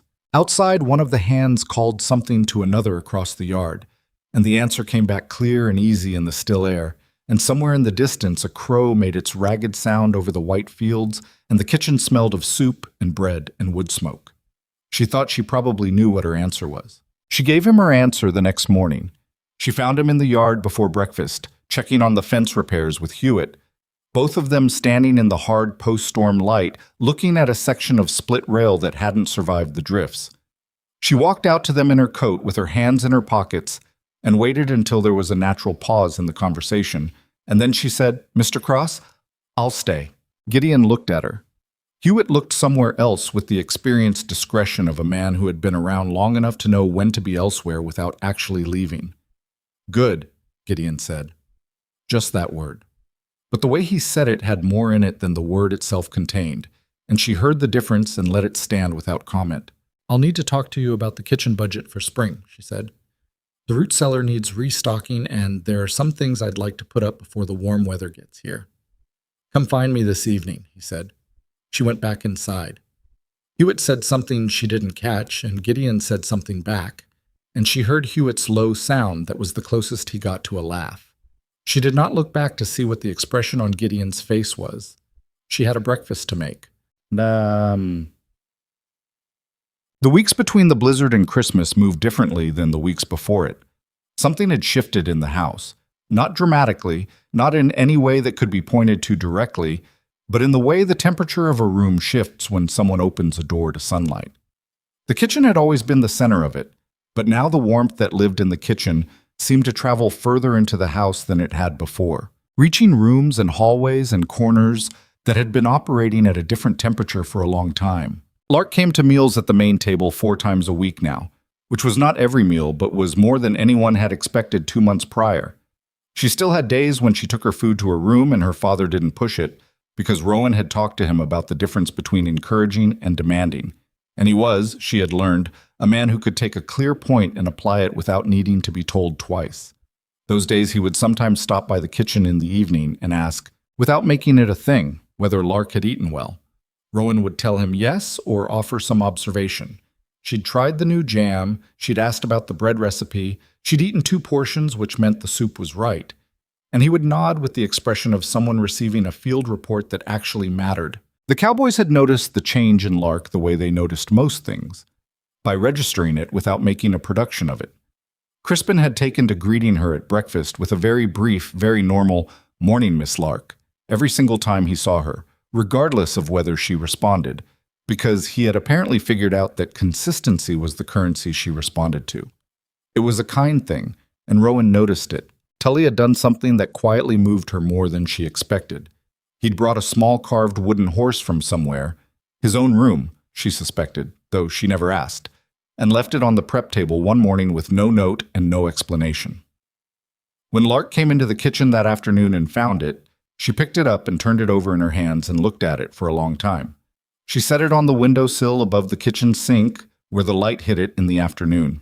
It was still there 2 weeks later, and Tully never said a word about it. Vivian Holt, in the weeks after the storm, had become a study in careful recalibration. She had emerged from her room on the 3rd day after the blizzard with the slightly too composed manner of someone reestablishing their presence in a space where their absence had been noted. She had been gracious to Mrs. Aldrich, attentive to Gideon at meals, and she had managed to be in rooms where the conversation about the storm came up with a consistency that suggested the positioning was not accidental, present enough to be part of the aftermath, unreachable enough during the actual event to need no accounting for. To Rowan she was, if anything, more pleasant than she had been before, a surface pleasantness, calibrated and careful, the kind that acknowledged a shift in the landscape without admitting what had shifted or why. She complimented the bread. She asked once, with apparent sincerity, whether the bean soup recipe might be written down for her, as she had a friend in town who would love it. Rowan wrote it down and gave it to her, because the recipe itself was nobody's property and the gesture cost nothing. But she watched Vivian watching Gideon, and she watched Vivian watching her, and she understood that what she was seeing was the activity of a woman who was intelligent enough to know the ground had changed and was engaged in determining how much and in which direction, and what it meant for her plans. What it meant, Rowan suspected, was becoming clearer to Vivian in a way it wasn't yet clear to anyone else, or at least wasn't being said aloud. It became clearest on a Sunday 3 weeks after the storm. Gideon had called a gathering in the main hall, not formally, but in the way that working ranches have of assembling when there's something to say. The senior hands and Hewitt, Whitmore, who was still on the property finalizing some business agreement, Mrs. Aldrich, Vivian. Rowan was in the kitchen and had not been specifically invited, which made sense since she was midway through preparing the Sunday meal, but the main hall was close enough that voices carried. Gideon was talking about the spring plans, the cattle count, the fence repairs needed before the thaw, a new pasture rotation Hewitt had proposed, ordinary ranch business. But at some point the conversation turned to household management and the question of what would change in the coming year, and Whitmore, in the way of a man who likes to advance things that are already in motion, said, "I trust you've settled the question of your cook's position, Gideon, because I meant what I told you. I've had 3 men ask me who ran your kitchen operation during the storm. It's settled," Gideon said. "She's staying on." "Permanently?" "Year-round. I'm adjusting her wages to reflect what she actually does." A brief silence, which Rowan did not have to see to understand the shape of. Then Vivian said, in a voice pitched at a careful lightness, "That seems very generous, for a cook." "It's appropriate," Gideon said. "Of course," the pleasantness held. "I only mean, it sets a certain kind of expectation for the other staff. You may find yourself managing some awkwardness." "I'll manage it," Gideon said. Another silence. Rowan turned back to the stove. She could not see Vivian's face during this exchange, but she had a clear enough picture of it in her mind from all the weeks of watching her work. The smile still in place, the eyes moving just slightly faster than the smile, the interior accounting happening behind both. She put the pot back on and kept cooking. The Sunday meal was the good one. Roasted chicken and root vegetables, fresh bread, and apple cake that had been requested by no one in particular, but that she made because the kitchen smelled better for it, and people ate it with the specific contentment of something that arrived as a small gift rather than a scheduled event. She brought it out and served it, and Whitmore patted the table twice in the way of a man whose appreciation exceeded his vocabulary for it, and even Mrs. Aldrich, who had the most calibrated sense of professional neutrality of anyone in the household, said, "Very good, Mrs. Mercer," which from her was essentially a standing ovation. After the meal, when the others had dispersed and only Gideon remained at the table with his coffee, he said, "Sit down a minute." She sat. "Vivian is leaving," he said, "at the end of the month." Rowan looked at him. "Did she decide that, or did you?" "We talked last night." He looked at his coffee cup. "It was a long time coming. I think she knew that. He paused, working something out. "She's not a bad person. She wanted something specific, and she came and tried to get it, and it didn't work out the way she planned. That's not... I don't think badly of her for trying." "That's fair," Rowan said.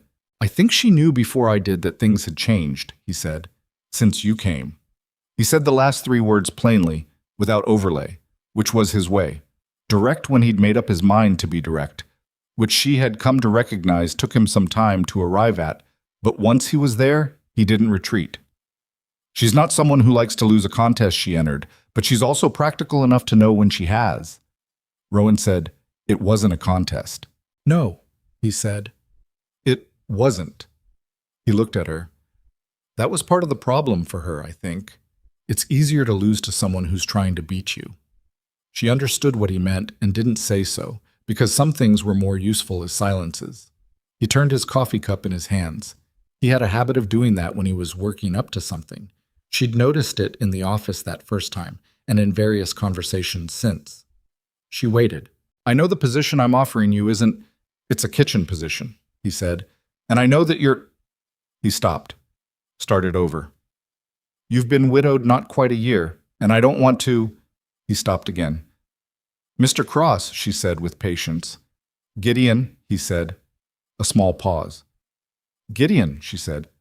"What are you trying to say?" He looked at her directly, which cost him something. She could tell. "I'm trying to say that what I want is probably more than I have a right to want this soon.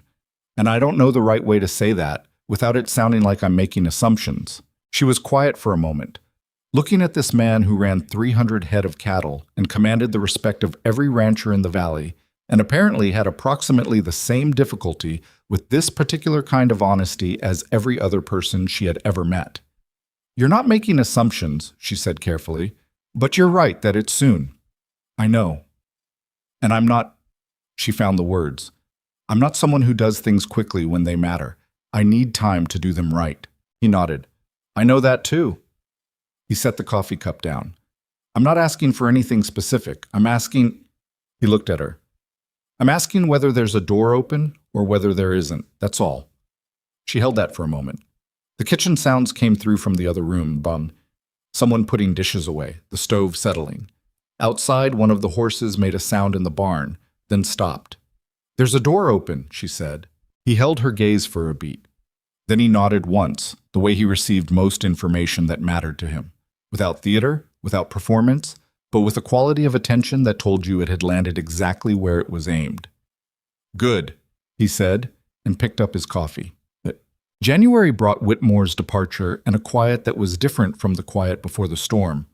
Fuller somehow, less like absence and more like something settling into itself.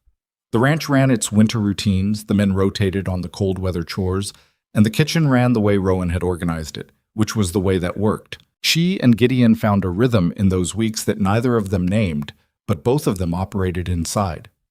He came to the kitchen most evenings after the supper things were cleared. Not every evening, not on a schedule, but often enough that his absence on any given night registered as a slight variation in what had become ordinary. He brought his coffee, and sometimes paperwork, and she finished the kitchen tasks or worked on whatever needed doing. Mending she'd taken on because the laundress was behind, a letter she was writing, the weekly restocking list. And they talked. They talked the way people talk when they're finding out who the other person is. Not the formal exchange of biographies, but the lateral, accumulative kind of conversation. His father's ranch in the Southern Territory. Not what it is now, but what it was. The years of building it into something that could be built upon. Her time in Caldwell, her mother's kitchen, Daniel and the 23 months and the way grief had reorganized itself over the past year into something she could carry. His first sight of the Harmon River Valley and the decision to stay that he'd made before he'd finished crossing it. The specific nature of Lark's mother, Eleanor, not sentimentalized but honest. The way you talk about someone gone when enough time has passed, that the truth is gentler than the myth. Eleanor had been bright and restless and sometimes difficult, and he had loved her, and she had left a space that could not be filled by the same shape. "It doesn't need to be the same shape," Rowan said one evening. He looked at her. "The space," she said. "It doesn't have to be filled by someone who's the same. Different shapes fill things differently." He thought about that for a long moment. "That's either very wise or very obvious," he said. "Usually those are the same thing," she said. He smiled, a full one, not the almost smile she'd collected over the weeks, but an actual smile that changed the whole geography of his face. She had not seen it before, and it was slightly disorienting, like seeing a familiar landscape in different light. She went back to her list. The thing with Lark happened on a Wednesday. It was not planned. Rowan had learned by then that the moments with Lark that mattered most were never the planned ones. The planned ones were fine. The structured cooking lessons and the reading in the evening and the conversations Rowan was careful to let Lark direct. But the real moments were always sideways, always arrived at from an angle that neither of them saw coming.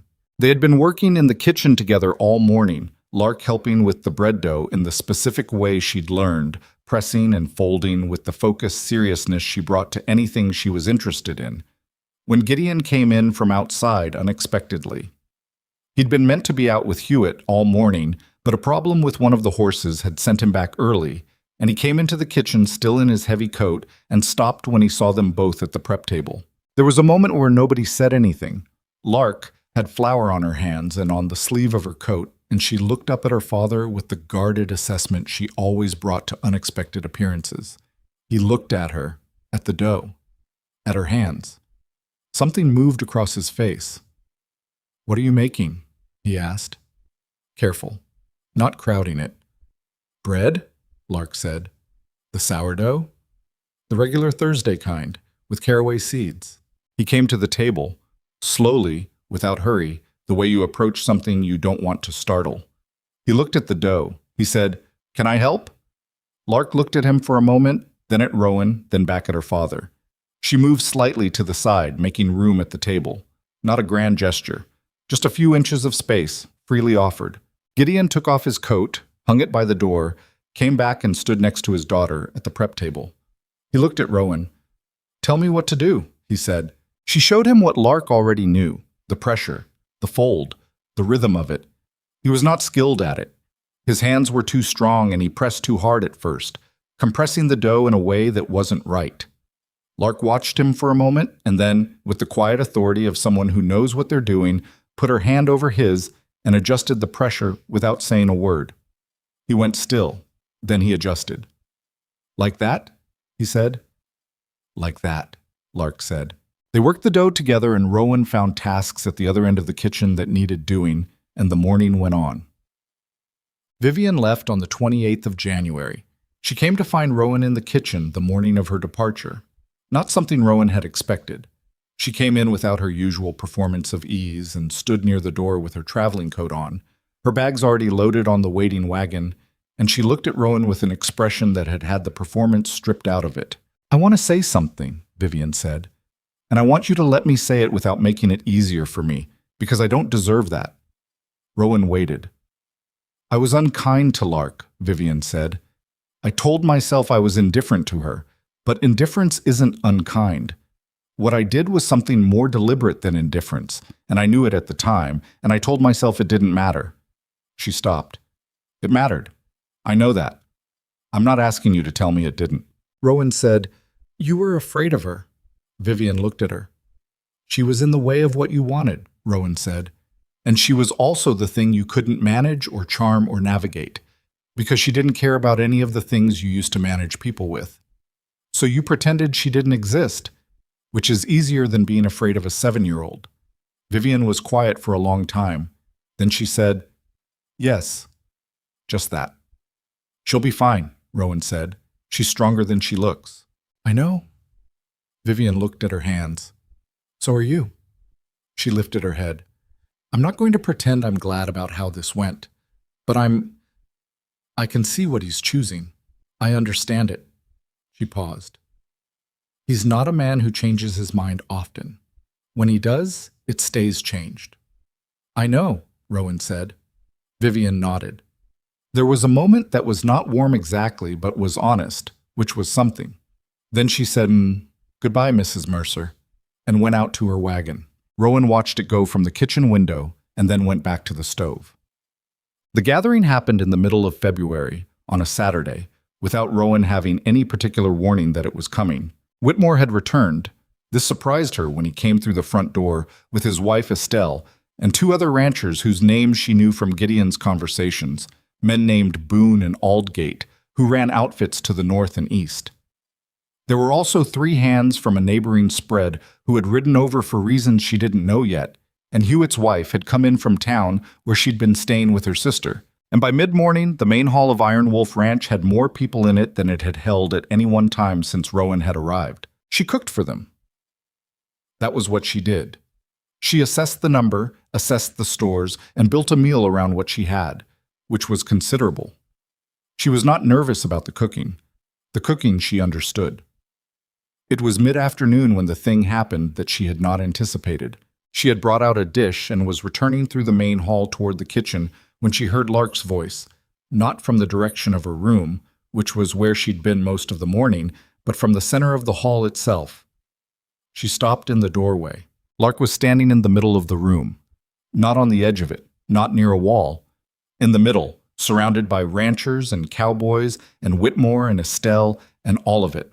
She was small and precise in her good dress, and her dark hair had been brushed, and she was standing very still with the focused expression of someone who has decided to do something and is committed to doing it without stopping to think about whether to stop. The room had gone quiet in the way rooms do when a child does something unexpected. Lark looked across the hall to where Rowan was standing in the doorway, and then she walked toward her. Through the room, through all the people, with a directness and a purpose that parted the adults automatically the way water parts around something that knows where it's going. She walked the full length of that room, and when she reached Rowan, she reached up and took Rowan's hand in both of hers. She said in a voice that was quiet but entirely clear, Will you stay with us? Forever, I mean. Not just for the year. The hall was very still. Rowan looked down at this child's face, at the dark eyes that had learned to be careful and were choosing right now, in front of everyone, not to be, and felt something in her chest that she did not have a word for, something that was not grief and was not joy, but was somewhere in the territory between them where the most important things tend to live. She said, "Yes?" Lark held her hand for another moment. Then she turned to look at her father, who was standing to the right of the group with an expression on his face that Rowan had never seen there before, and suspected most of the people in this room had never seen there either. Open, fully open, in the way that a man who keeps things close can only manage when he has stopped having a reason to keep them close. Hewitt looked at the floor. Tully had his hand on the back of a chair and was gripping it, though he would have denied this. Whitmore put his arm around Estelle, who said nothing but pressed her lips together in a way that suggested she was managing something. Crispin turned away and appeared to find the far wall extremely interesting. Even Mrs. Aldrich, who had the practiced composure of a woman who had managed difficult households for 30 years, had something in her eyes that she was dealing with quietly. Gideon walked across the hall. He stopped in front of Rowan. He looked at her with the look that she had been seeing the building edges of for weeks, no longer contained, no longer navigated around. He said, in a voice low enough that most of the room couldn't hear it, "I had a speech prepared. It was a better speech than this." "I don't need a speech," she said. "I know you don't." He looked at Lark, still holding Rowan's hand, and then back at Rowan. "She beat me to it anyway." A pause. "I want to ask you to marry me. Not this minute. Not until you're ready and we've done this properly. But I want you to know that's where I'm headed. That's what I'm asking when the time is right." She looked at him. He thought about the door she'd said was open and the coffee cups in the evening and the bread dough and his hands adjusted by his daughter's hands. She thought about the carved wooden horse on the windowsill and the caraway bread and Crispin's pink fingers and Hewitt's bad hip and 40 sacks of flour moved in a snowstorm. She thought about Daniel, who would have liked this man, she was fairly sure, who would have recognized something in him, the solidity, the way he didn't need the room to look at him to know who he was. She thought about what she'd said to Lark. Different shapes fill things differently. She thought about how quiet the grief had gotten. "When the time is right," she said. He held her gaze for a moment. Then he nodded. That same nod, that same contained intensity. And he reached out and put his hand over Lark's hands and Rowan's, all three of them for just a second, before Lark shifted and the configuration changed and the room around them began to move again. People finding their voices, Whitmore saying something large and pleased, Tully releasing the chair, Hewitt looking back up from the floor. Rowan stood in the middle of the main hall of Iron Wolf Ranch with the noise of people around her and Lark still holding her hand, and she felt, not for the first time but more completely than ever before, that she was standing in the right place. It wasn't a feeling she'd had much in the past year. It was worth paying attention to when it arrived. She squeezed Lark's hand once, felt the squeeze come back, and then she said, "I have to get back to the kitchen, because there was a meal that needed finishing, and she was, among other things, a cook, and the work didn't stop for sentiment." She went back to the kitchen. Behind her, she heard the room fill back up with sound, and through the sounds she could pick out, without trying, the particular low register of Gideon's voice answering something Whitmore had said, and the sound had something different in it now. Something that matched what she'd heard in it that first morning when he'd said good at the kitchen table after the storm. She put on her apron and picked up her spoon and finished making supper for 30 people, and the kitchen was warm, and outside the February light was going gold and thin over the white fields of Iron Wolf, and a crow crossed the sky above the barn and did not stop. The wedding was in April, when the ground had thawed enough to be soft underfoot and the first pale green had started coming back into the pasture grass. It was not a large wedding. Rowan had not wanted large. She had stood in the kitchen 3 weeks before and told Gideon plainly that she had no interest in a production, no interest in a ceremony that was about demonstrating something to people who needed to be demonstrated to. He had looked at her across the prep table with the expression of a man who had been mildly worried about exactly this conversation and was now relieved it was over, and said, "That suits me fine." What they had instead was the ranch's own people, Hewitt and his wife, Tully, Crispin and the other hands who'd been through the winter with them, Mrs. Aldrich in a good dress that suggested she owned one but saved it, Whitmore and Estelle who had ridden down from their outfit specifically and would hear nothing about not being included. A justice of the peace from town who arrived on horseback with mud on his boots and performed the ceremony on the front porch of the main house because the morning was clear and the light was good and the porch looked out over the pasture where the cattle were already moving against the green. Lark stood beside Rowan throughout. She had decided this without discussion, and nobody had suggested she stand anywhere else. She wore a blue dress she'd picked herself from the fabric Mrs. Aldrich had brought from town, and she held a small bunch of early wildflowers she'd found along the creek bank that morning, not arranged into anything formal, just held in her fist the way a child holds something they've found and decided matters. Her dark hair was brushed, and she was as serious as she always was, and when the justice asked the necessary questions and the answers were given, she watched her father's face with the focused attention of someone taking inventory of something important. Afterward, she said to Rowan, with the directness she'd been learning to use more freely, "You're my mother now, if that's all right." Rowan looked at her. She said, "It's all right." Lark nodded, apparently satisfied, and went to find Crispin to tell him about the wildflowers by the creek, because she'd found what looked like wild onion growing alongside them, and she thought Rowan should know. Tully ate 3 pieces of wedding cake and said nothing, which was his way of saying everything. Hewitt shook Gideon's hand with both of his, which was something Rowan had never seen him do with anything, and then he turned to her and did the same, and that was that. Bum.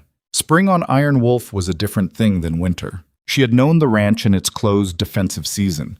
The ranch turned inward against the cold, managing and conserving and holding on. Spring was the ranch opening back up, and it was louder and more chaotic and demanded a different quality of attention. The calving started in March and ran through April, which meant irregular hours for the hands and irregular demands on the kitchen.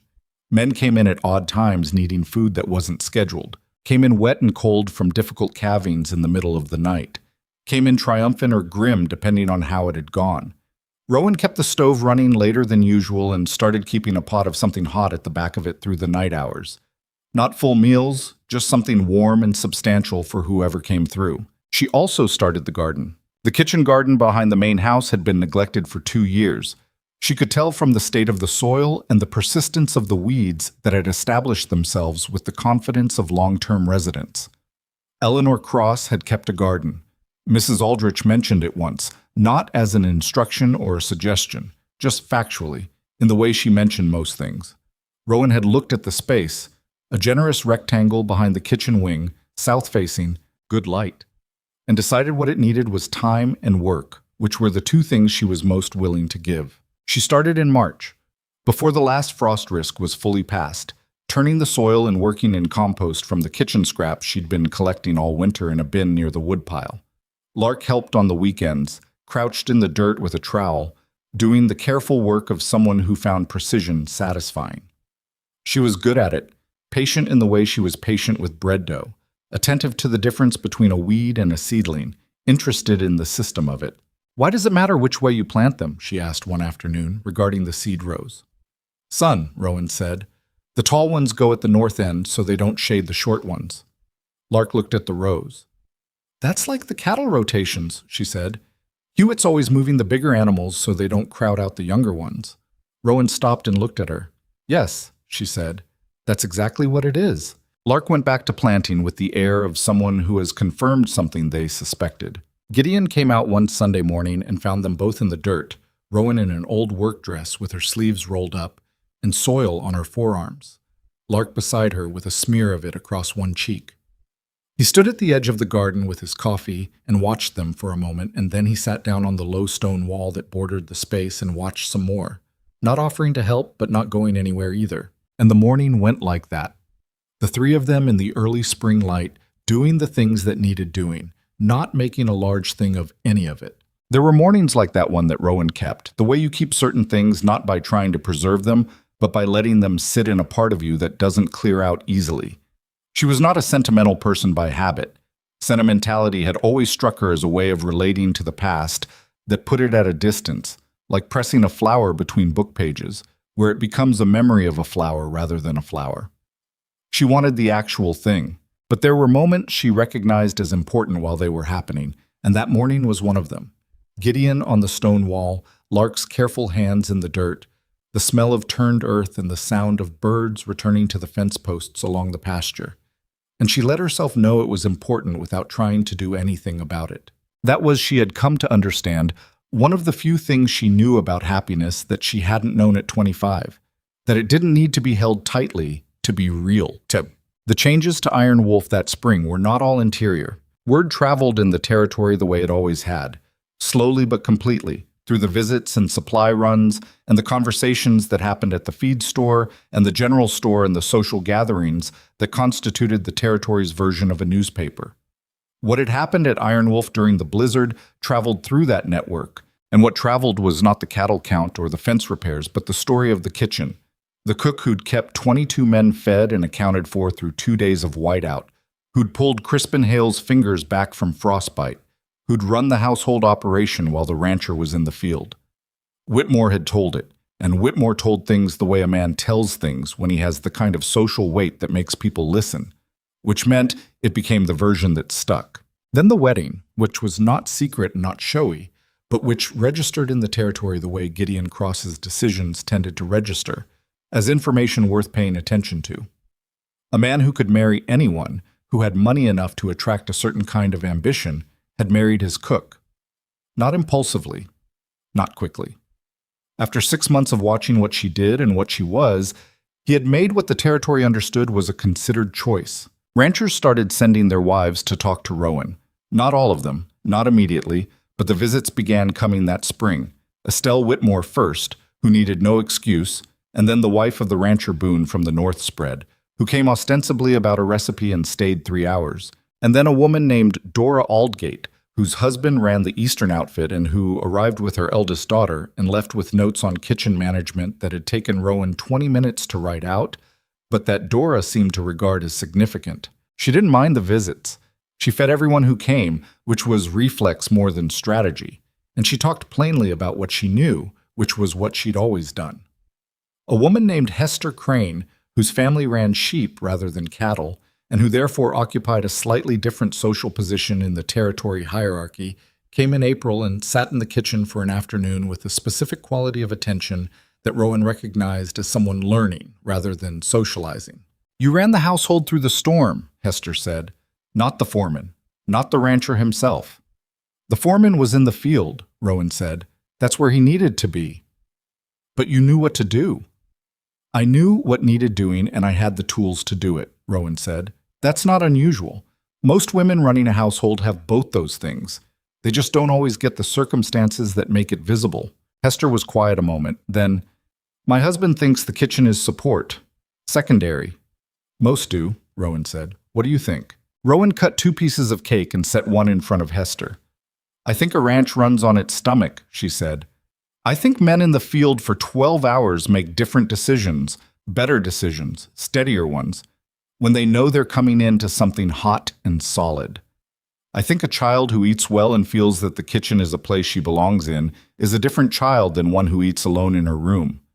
She looked at Hester. "You can call that support if you want, but support is what makes things stand." Hester picked up her fork. She said, "My daughter is 11 and she wants to learn to cook properly." "Send her," Rowan said. "I'll teach her." The summer brought its own work and its own rhythms, and under it all the thing that Rowan noticed most was what was happening to Lark. It was not a transformation of the kind that stories describe, the silent child suddenly blooming into loquacious confidence. It was more gradual and more real than that. Lark was still Lark, still serious, still more comfortable with plants and horses and kitchen work than with rooms full of talking people, still inclined to observe before participating. But the quality of her silence had changed. The old silence had been defensive, a perimeter built against expected disappointment. The new one was just her nature, which was a quieter nature than most. And there was a difference between those two things that anyone who paid attention could feel. She talked to Rowan every day, usually in the kitchen, usually about whatever was immediately present. The garden, the bread, something she'd read, something one of the horses had done. She talked to her father with increasing ease, Not the stilted, careful exchanges of a child managing a fragile adult, but actual conversation. The kind with back and forth in it. The kind where she pushed back when she disagreed, which was its own evidence of security. She talked to Tully about the carved horse, and he told her about where he'd learned to carve, which was from his own father on a different ranch in a different territory a long time ago. And Lark listened to that story with the seriousness she brought to things that mattered. She turned 8 in June. Rowan made a cake with her, let her do most of it, only stepping in at the technical moments. And they served it at the main table with the hands, and Hewitt's wife, and Mrs. Aldrich. And when Crispin said, "This is the best cake I've ever had," Lark said, completely seriously, "I made it." And the hands all agreed that yes, clearly, that explained it. And her face did the thing it was doing more often now. It opened. Gideon watched all of this from the same position he'd always watched from, which was a little removed, a little held back, but the distance had compressed over the months until it was more like proximity with space for air in it than the old guarded withdrawal. He was better with her now. Not perfect. He still occasionally defaulted to the managed parental distance that had calcified during Eleanor's illness and death and the years after. But he caught himself more often. And when he caught himself, he changed course, which was the most anyone could do. One evening in July, Rowan heard them in the garden after supper, Gideon's low voice and Lark's higher one, and she could not make out the words, but the tone of it was easy and unhurried, and she stood at the kitchen window for a moment, listening to the sound of it, before she went back to what she'd been doing, and that was one of those moments she kept too. It was August when Vivian Holt came back. Rowan heard the wagon on the approach road and looked out the kitchen window and recognized Vivian's posture before she recognized anything else. That particular way she held her back. She dried her hands on her apron and stood still for a moment, taking stock of what she felt, which was less than she would have expected. Not gladness exactly, not dread either. Something closer to the readiness she felt before any situation that required steadiness. She met her at the door herself, because Mrs. Aldrich was in town and there was nobody else to do it. Vivian looked different, not diminished. That wasn't the right word. More accurate was that the very careful surface work was less evident, as though she'd decided to spend those particular resources on something else. She looked tired in a way that was honest rather than theatrical. She was alone. No social apparatus, no luggage that suggested she intended to stay. "I should have written first," Vivian said. "You're here now," Rowan said. "Come in." She brought her to the kitchen because the kitchen was where she brought everyone, and because it was her space and she was most herself in it. And she made coffee and cut bread and set them on the prep table and sat down across from Vivian with her own cup. Vivian looked around the kitchen, at the carved horse still on the windowsill, at the seedlings on the ledge that Lark had started for the fall planting, at the list on the wall that had been updated and revised over the months until it was barely the same document it had started as. She looked at all of this for a moment and then she said, "It looks like a home." "It is one," Rowan said. "It wasn't before," Vivian said. "I don't mean that as a criticism of what was here before. I was here for a year and a half, and I never made it feel like that. I tried, in my way." She looked at her coffee cup. "I don't think my way was the right one." Rowan said nothing. "I've been in Delridge," Vivian said. "The town past the Aldgate spread. There's a woman there who runs a millinery, and she needed help managing the business side of it, and it turns out I'm better at that than I am at," she paused, "at most of what I was doing here." "That doesn't surprise me," Rowan said. Vivian looked up. "Is that an insult?" "No," Rowan said. "I mean it. You're organized and you're intelligent and you understand how money works. Those aren't nothing." Vivian was quiet a moment. "I wasn't kind," she said, "to Lark. I need to say that directly. Not for your absolution. I don't expect that from you, and I don't think I've earned it from her. But I need to say it to someone who was here and knows what it looked like." "I know what it looked like," Rowan said. "I was afraid of her," Vivian said. The same thing Rowan had told her the morning she left, given back now with the weight of someone who had arrived at it themselves rather than being handed it. "She saw through me. Children that age see through everything, and there's nothing you can do about it. I couldn't manage her the way I managed other situations, and I froze, and freezing came out as something worse than that." Rowan held her coffee cup. She thought about Lark at 7 on the kitchen floor tapping a wooden block, about the way her face had closed in the kitchen when Vivian spoke to her, about the little girl on the stool eating apple cake at 10 o'clock because Rowan had offered and she had wanted. She thought about Lark at 8 making her own birthday cake, saying, "I made it with simple pride." "She's all right," Rowan said. "She's more than all right." "I know, I heard." Vivian looked at her hands. "I heard from Estelle Whitmore. She talks about this household the way people talk about things that give them hope." A pause. "That's a strange thing to say, but Estelle is a strange woman in the best sense." "She is," Rowan agreed. "Is Lark... would she..." Vivian stopped, tried again. "I'm not asking for anything. I don't want to disrupt what's here. I only wondered if it would be harmful or helpful or neither if someday I wrote her a letter. Not a long one, just acknowledging." Rowan thought about it honestly, which meant sitting with it for a moment rather than answering quickly. She thought about what Lark needed, which was what she always thought about when the question was Lark. She thought about what an acknowledgement from Vivian would be to a child who had learned to be unsurprised by being overlooked, whether it would reopen something or whether it would simply complete a circuit that had been left open. "Wait until she's a little older," she said finally. "A year, maybe 2, when she's got more of herself to bring to it." She looked at Vivian. "And when you write it honest, not performed. She'll know the difference." Vivian nodded. "She got that from somewhere," she said, and there was something in it that wasn't quite wry and wasn't quite sad. "She got it from herself," Rowan said. "Mostly." She stood and refilled both their cups. "Stay for supper if you'd like. There's enough." Vivian looked surprised. Then she said, "All right." She stayed.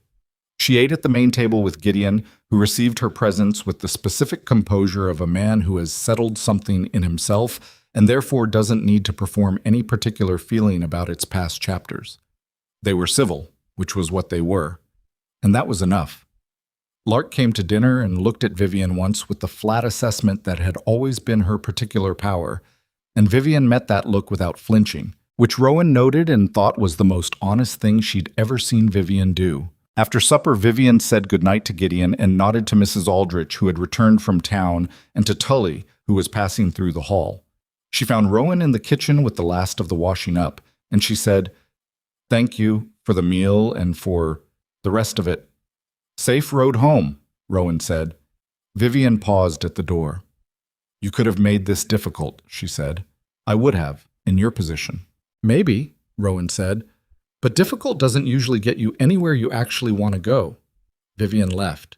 Rowan heard the wagon move off down the approach road, and then the evening settled back into itself, and she finished the dishes and dried the pots and put them in their places and went to find Gideon. He was in the office. He looked up when she came in. "You all right?" he asked. "I'm fine," she said. It was fine. He looked at her for a moment with the look that had gotten easier between them over the months. The look of two people who have decided to actually see each other, which requires a specific kind of courage and a willingness to be seen in return. "I meant what I said when she left," he said. "She's not a bad person." "She's not?"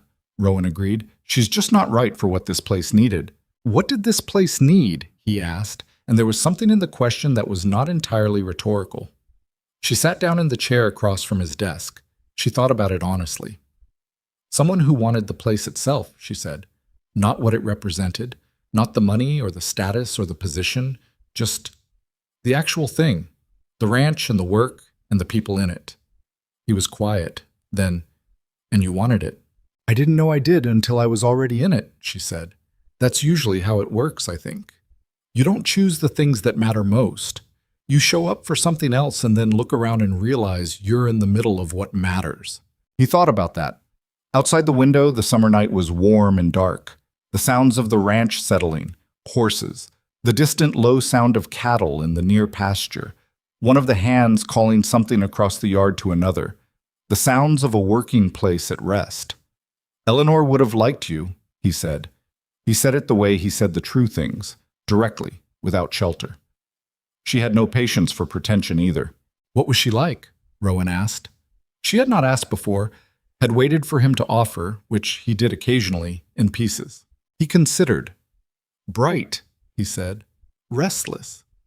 She read everything she could get her hands on. She used to order books from back east, and when they came, she'd disappear for 3 days. He looked at the window. She was funny. People don't always know that about someone they've lost from the outside. They remember the loss and it makes everything solemn. But she was genuinely funny, the dry kind.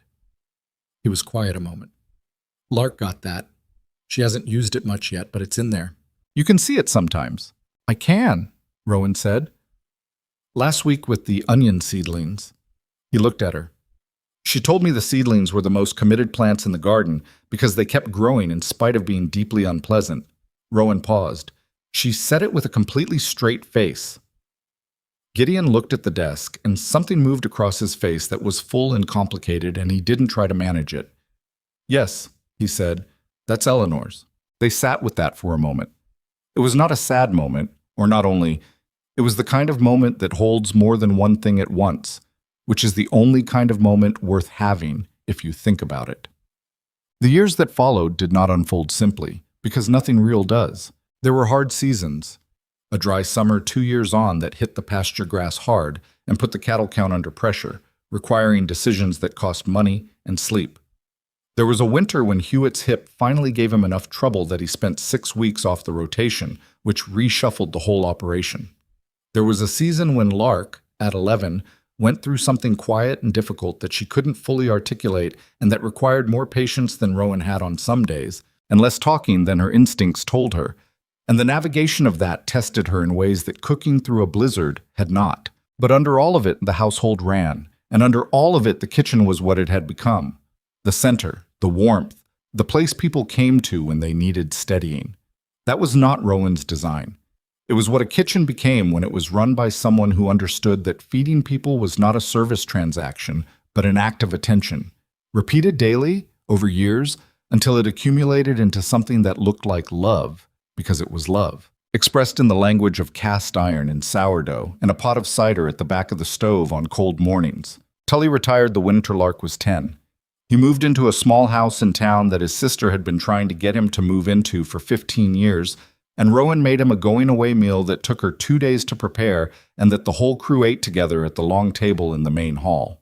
He cried, which surprised everyone, including himself, and then he said, "Don't make a thing of it," which was so completely him that the table went quiet with something that was partly laughter and partly something harder to name.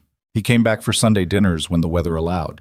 He always sat at the same end of the prep table. The carved horse stayed on the windowsill. Crispin Hale got his own spread eventually, a small one, east of the Aldgate territory, that he worked himself with 2 hired hands and an extraordinary amount of determination. He came back to Iron Wolf every year in December, which happened to align with when Rowan made the caraway bread, which he claimed was a coincidence. Hewitt's wife, whose name was Florence, and who had a laugh that could clear a room in the best way, became something between a friend and a neighbor in the way that frontier women become neighbors, out of proximity and necessity and the discovery that the other person was worth the effort. She and Rowan spent a lot of hours on the Iron Wolf porch in the summers talking about things that mattered and things that didn't, which was the same conversation in different registers.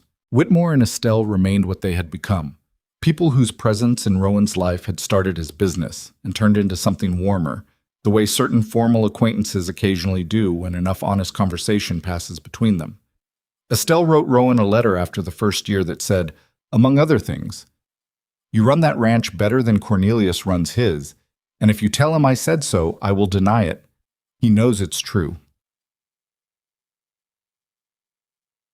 The thing about Iron Wolf's reputation, the thing that built over those years and that people in the territory referenced with the particular tone of a thing acknowledged rather than advertised, was not the cattle count or the land holding or any of the traditional measures of a frontier outfit's success. What people said when they said Iron Wolf Cross was that it was the most respected ranch in the valley, not the most powerful, though it was powerful, not the most profitable, though it was profitable. Respected. The distinction mattered.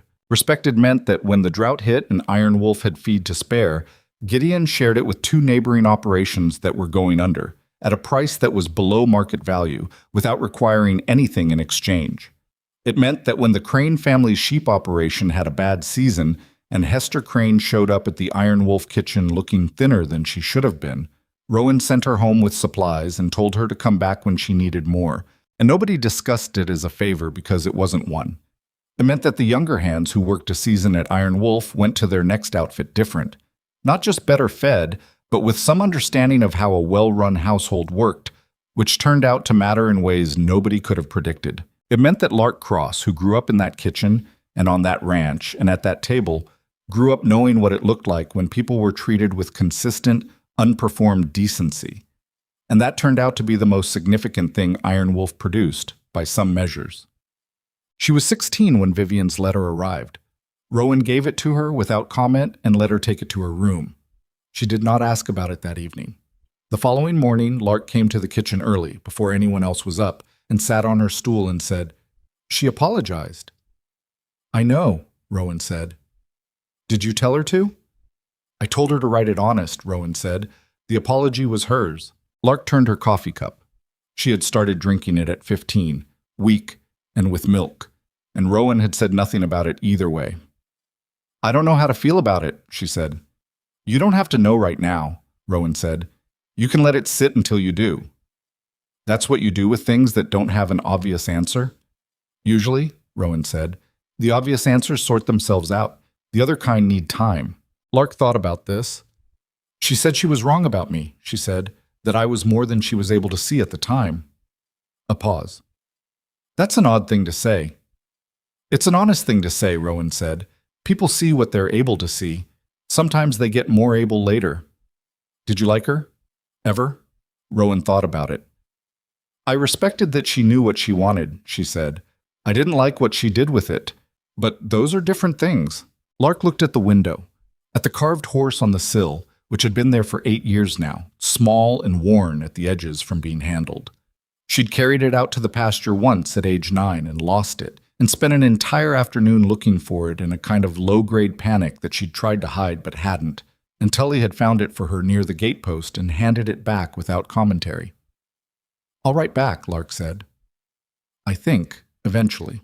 "When you're ready," Rowan said. "Not to say everything's fine," Lark said, "just to acknowledge, like you said to do." "That's enough," Rowan said. "That's plenty." Lark finished her coffee and went to get ready for the day, and Rowan stood at the stove in the early morning quiet and thought about the distance between that small girl tapping a wooden block on the floor and this young person who was figuring out, step by step, how to move through the world in a way that was true to herself. It was not a small distance, and none of it was smooth or inevitable. There had been wrong turns and bad days and the kind of ordinary difficulty that doesn't make for a dramatic story because it's just the texture of actually living. But there she was. There they all were. The last thing Rowan planted in the Iron Wolf garden that spring was a row of herbs along the south wall, thyme and sage, and one small rosemary plant that the nurseryman in town had gotten from somewhere far south and that he warned her might not take in this climate. She planted it anyway. She'd learned not to know for certain which things would take and which wouldn't, which was not the kind of knowledge she'd expected to be the most useful kind, but had turned out to be. The rosemary took. By September it was a foot tall and probably green against the stone wall, and Lark came out one afternoon and looked at it with her hands in her pockets and said, "You said it probably wouldn't grow." "I said it might not," Rowan said, "but you planted it anyway." "That's generally what you do," Rowan said. "You make the best assessment you can, and then you do the work anyway. The plant decides the rest." Lark crouched down and looked at the rosemary from plant level, the way she still sometimes examined things she was interested in, from the most direct angle possible, without ceremony. She said, "Is that true of everything?" Rowan looked at the garden, at the rows she'd turned from weeds and bad soil, at the herbs and the late-season vegetables, and the bed of wildflowers along the east edge that she'd put in for no practical reason except that they were good to look at. She looked at the main house behind her, at the kitchen window where the light was on because it was always on. She looked at the approach road that she'd walked up 8 years ago with a broken trunk strap and a name nobody recognized. "Most things," she said. She picked a sprig of the rosemary and rubbed it between her fingers, and the smell of it came up clean and sharp in the fall air, the kind of smell that does not apologize for existing. Gideon's voice came from across the yard, calling something to Hewitt's replacement, A young foreman named Wells who was learning the operation the hard way, which was the only way. The cattle in the far pasture made their sound against the late afternoon, low and constant as weather. Inside the house, through the open kitchen window, she could hear Mrs. Aldrich's footsteps moving with their characteristic efficiency from one task to the next. She stood in the garden she had made from neglect and ordinary soil with the smell of rosemary on her hands, and she knew, not with drama or revelation, but with the steady, unadorned certainty of someone who has learned to trust what they've built, that this was the thing. Not the wealth, which was real and had its uses. Not the respect, which was earned and meant something. Not the story the territory told about Iron Wolf Cross, the ranch where the cook became the rancher's wife and turned a rich man's house into something worth more than money. Just this. The garden, the kitchen window, the voices she knew, the work there was still to do in the morning. She tucked the rosemary sprig into her apron pocket and went inside to start supper.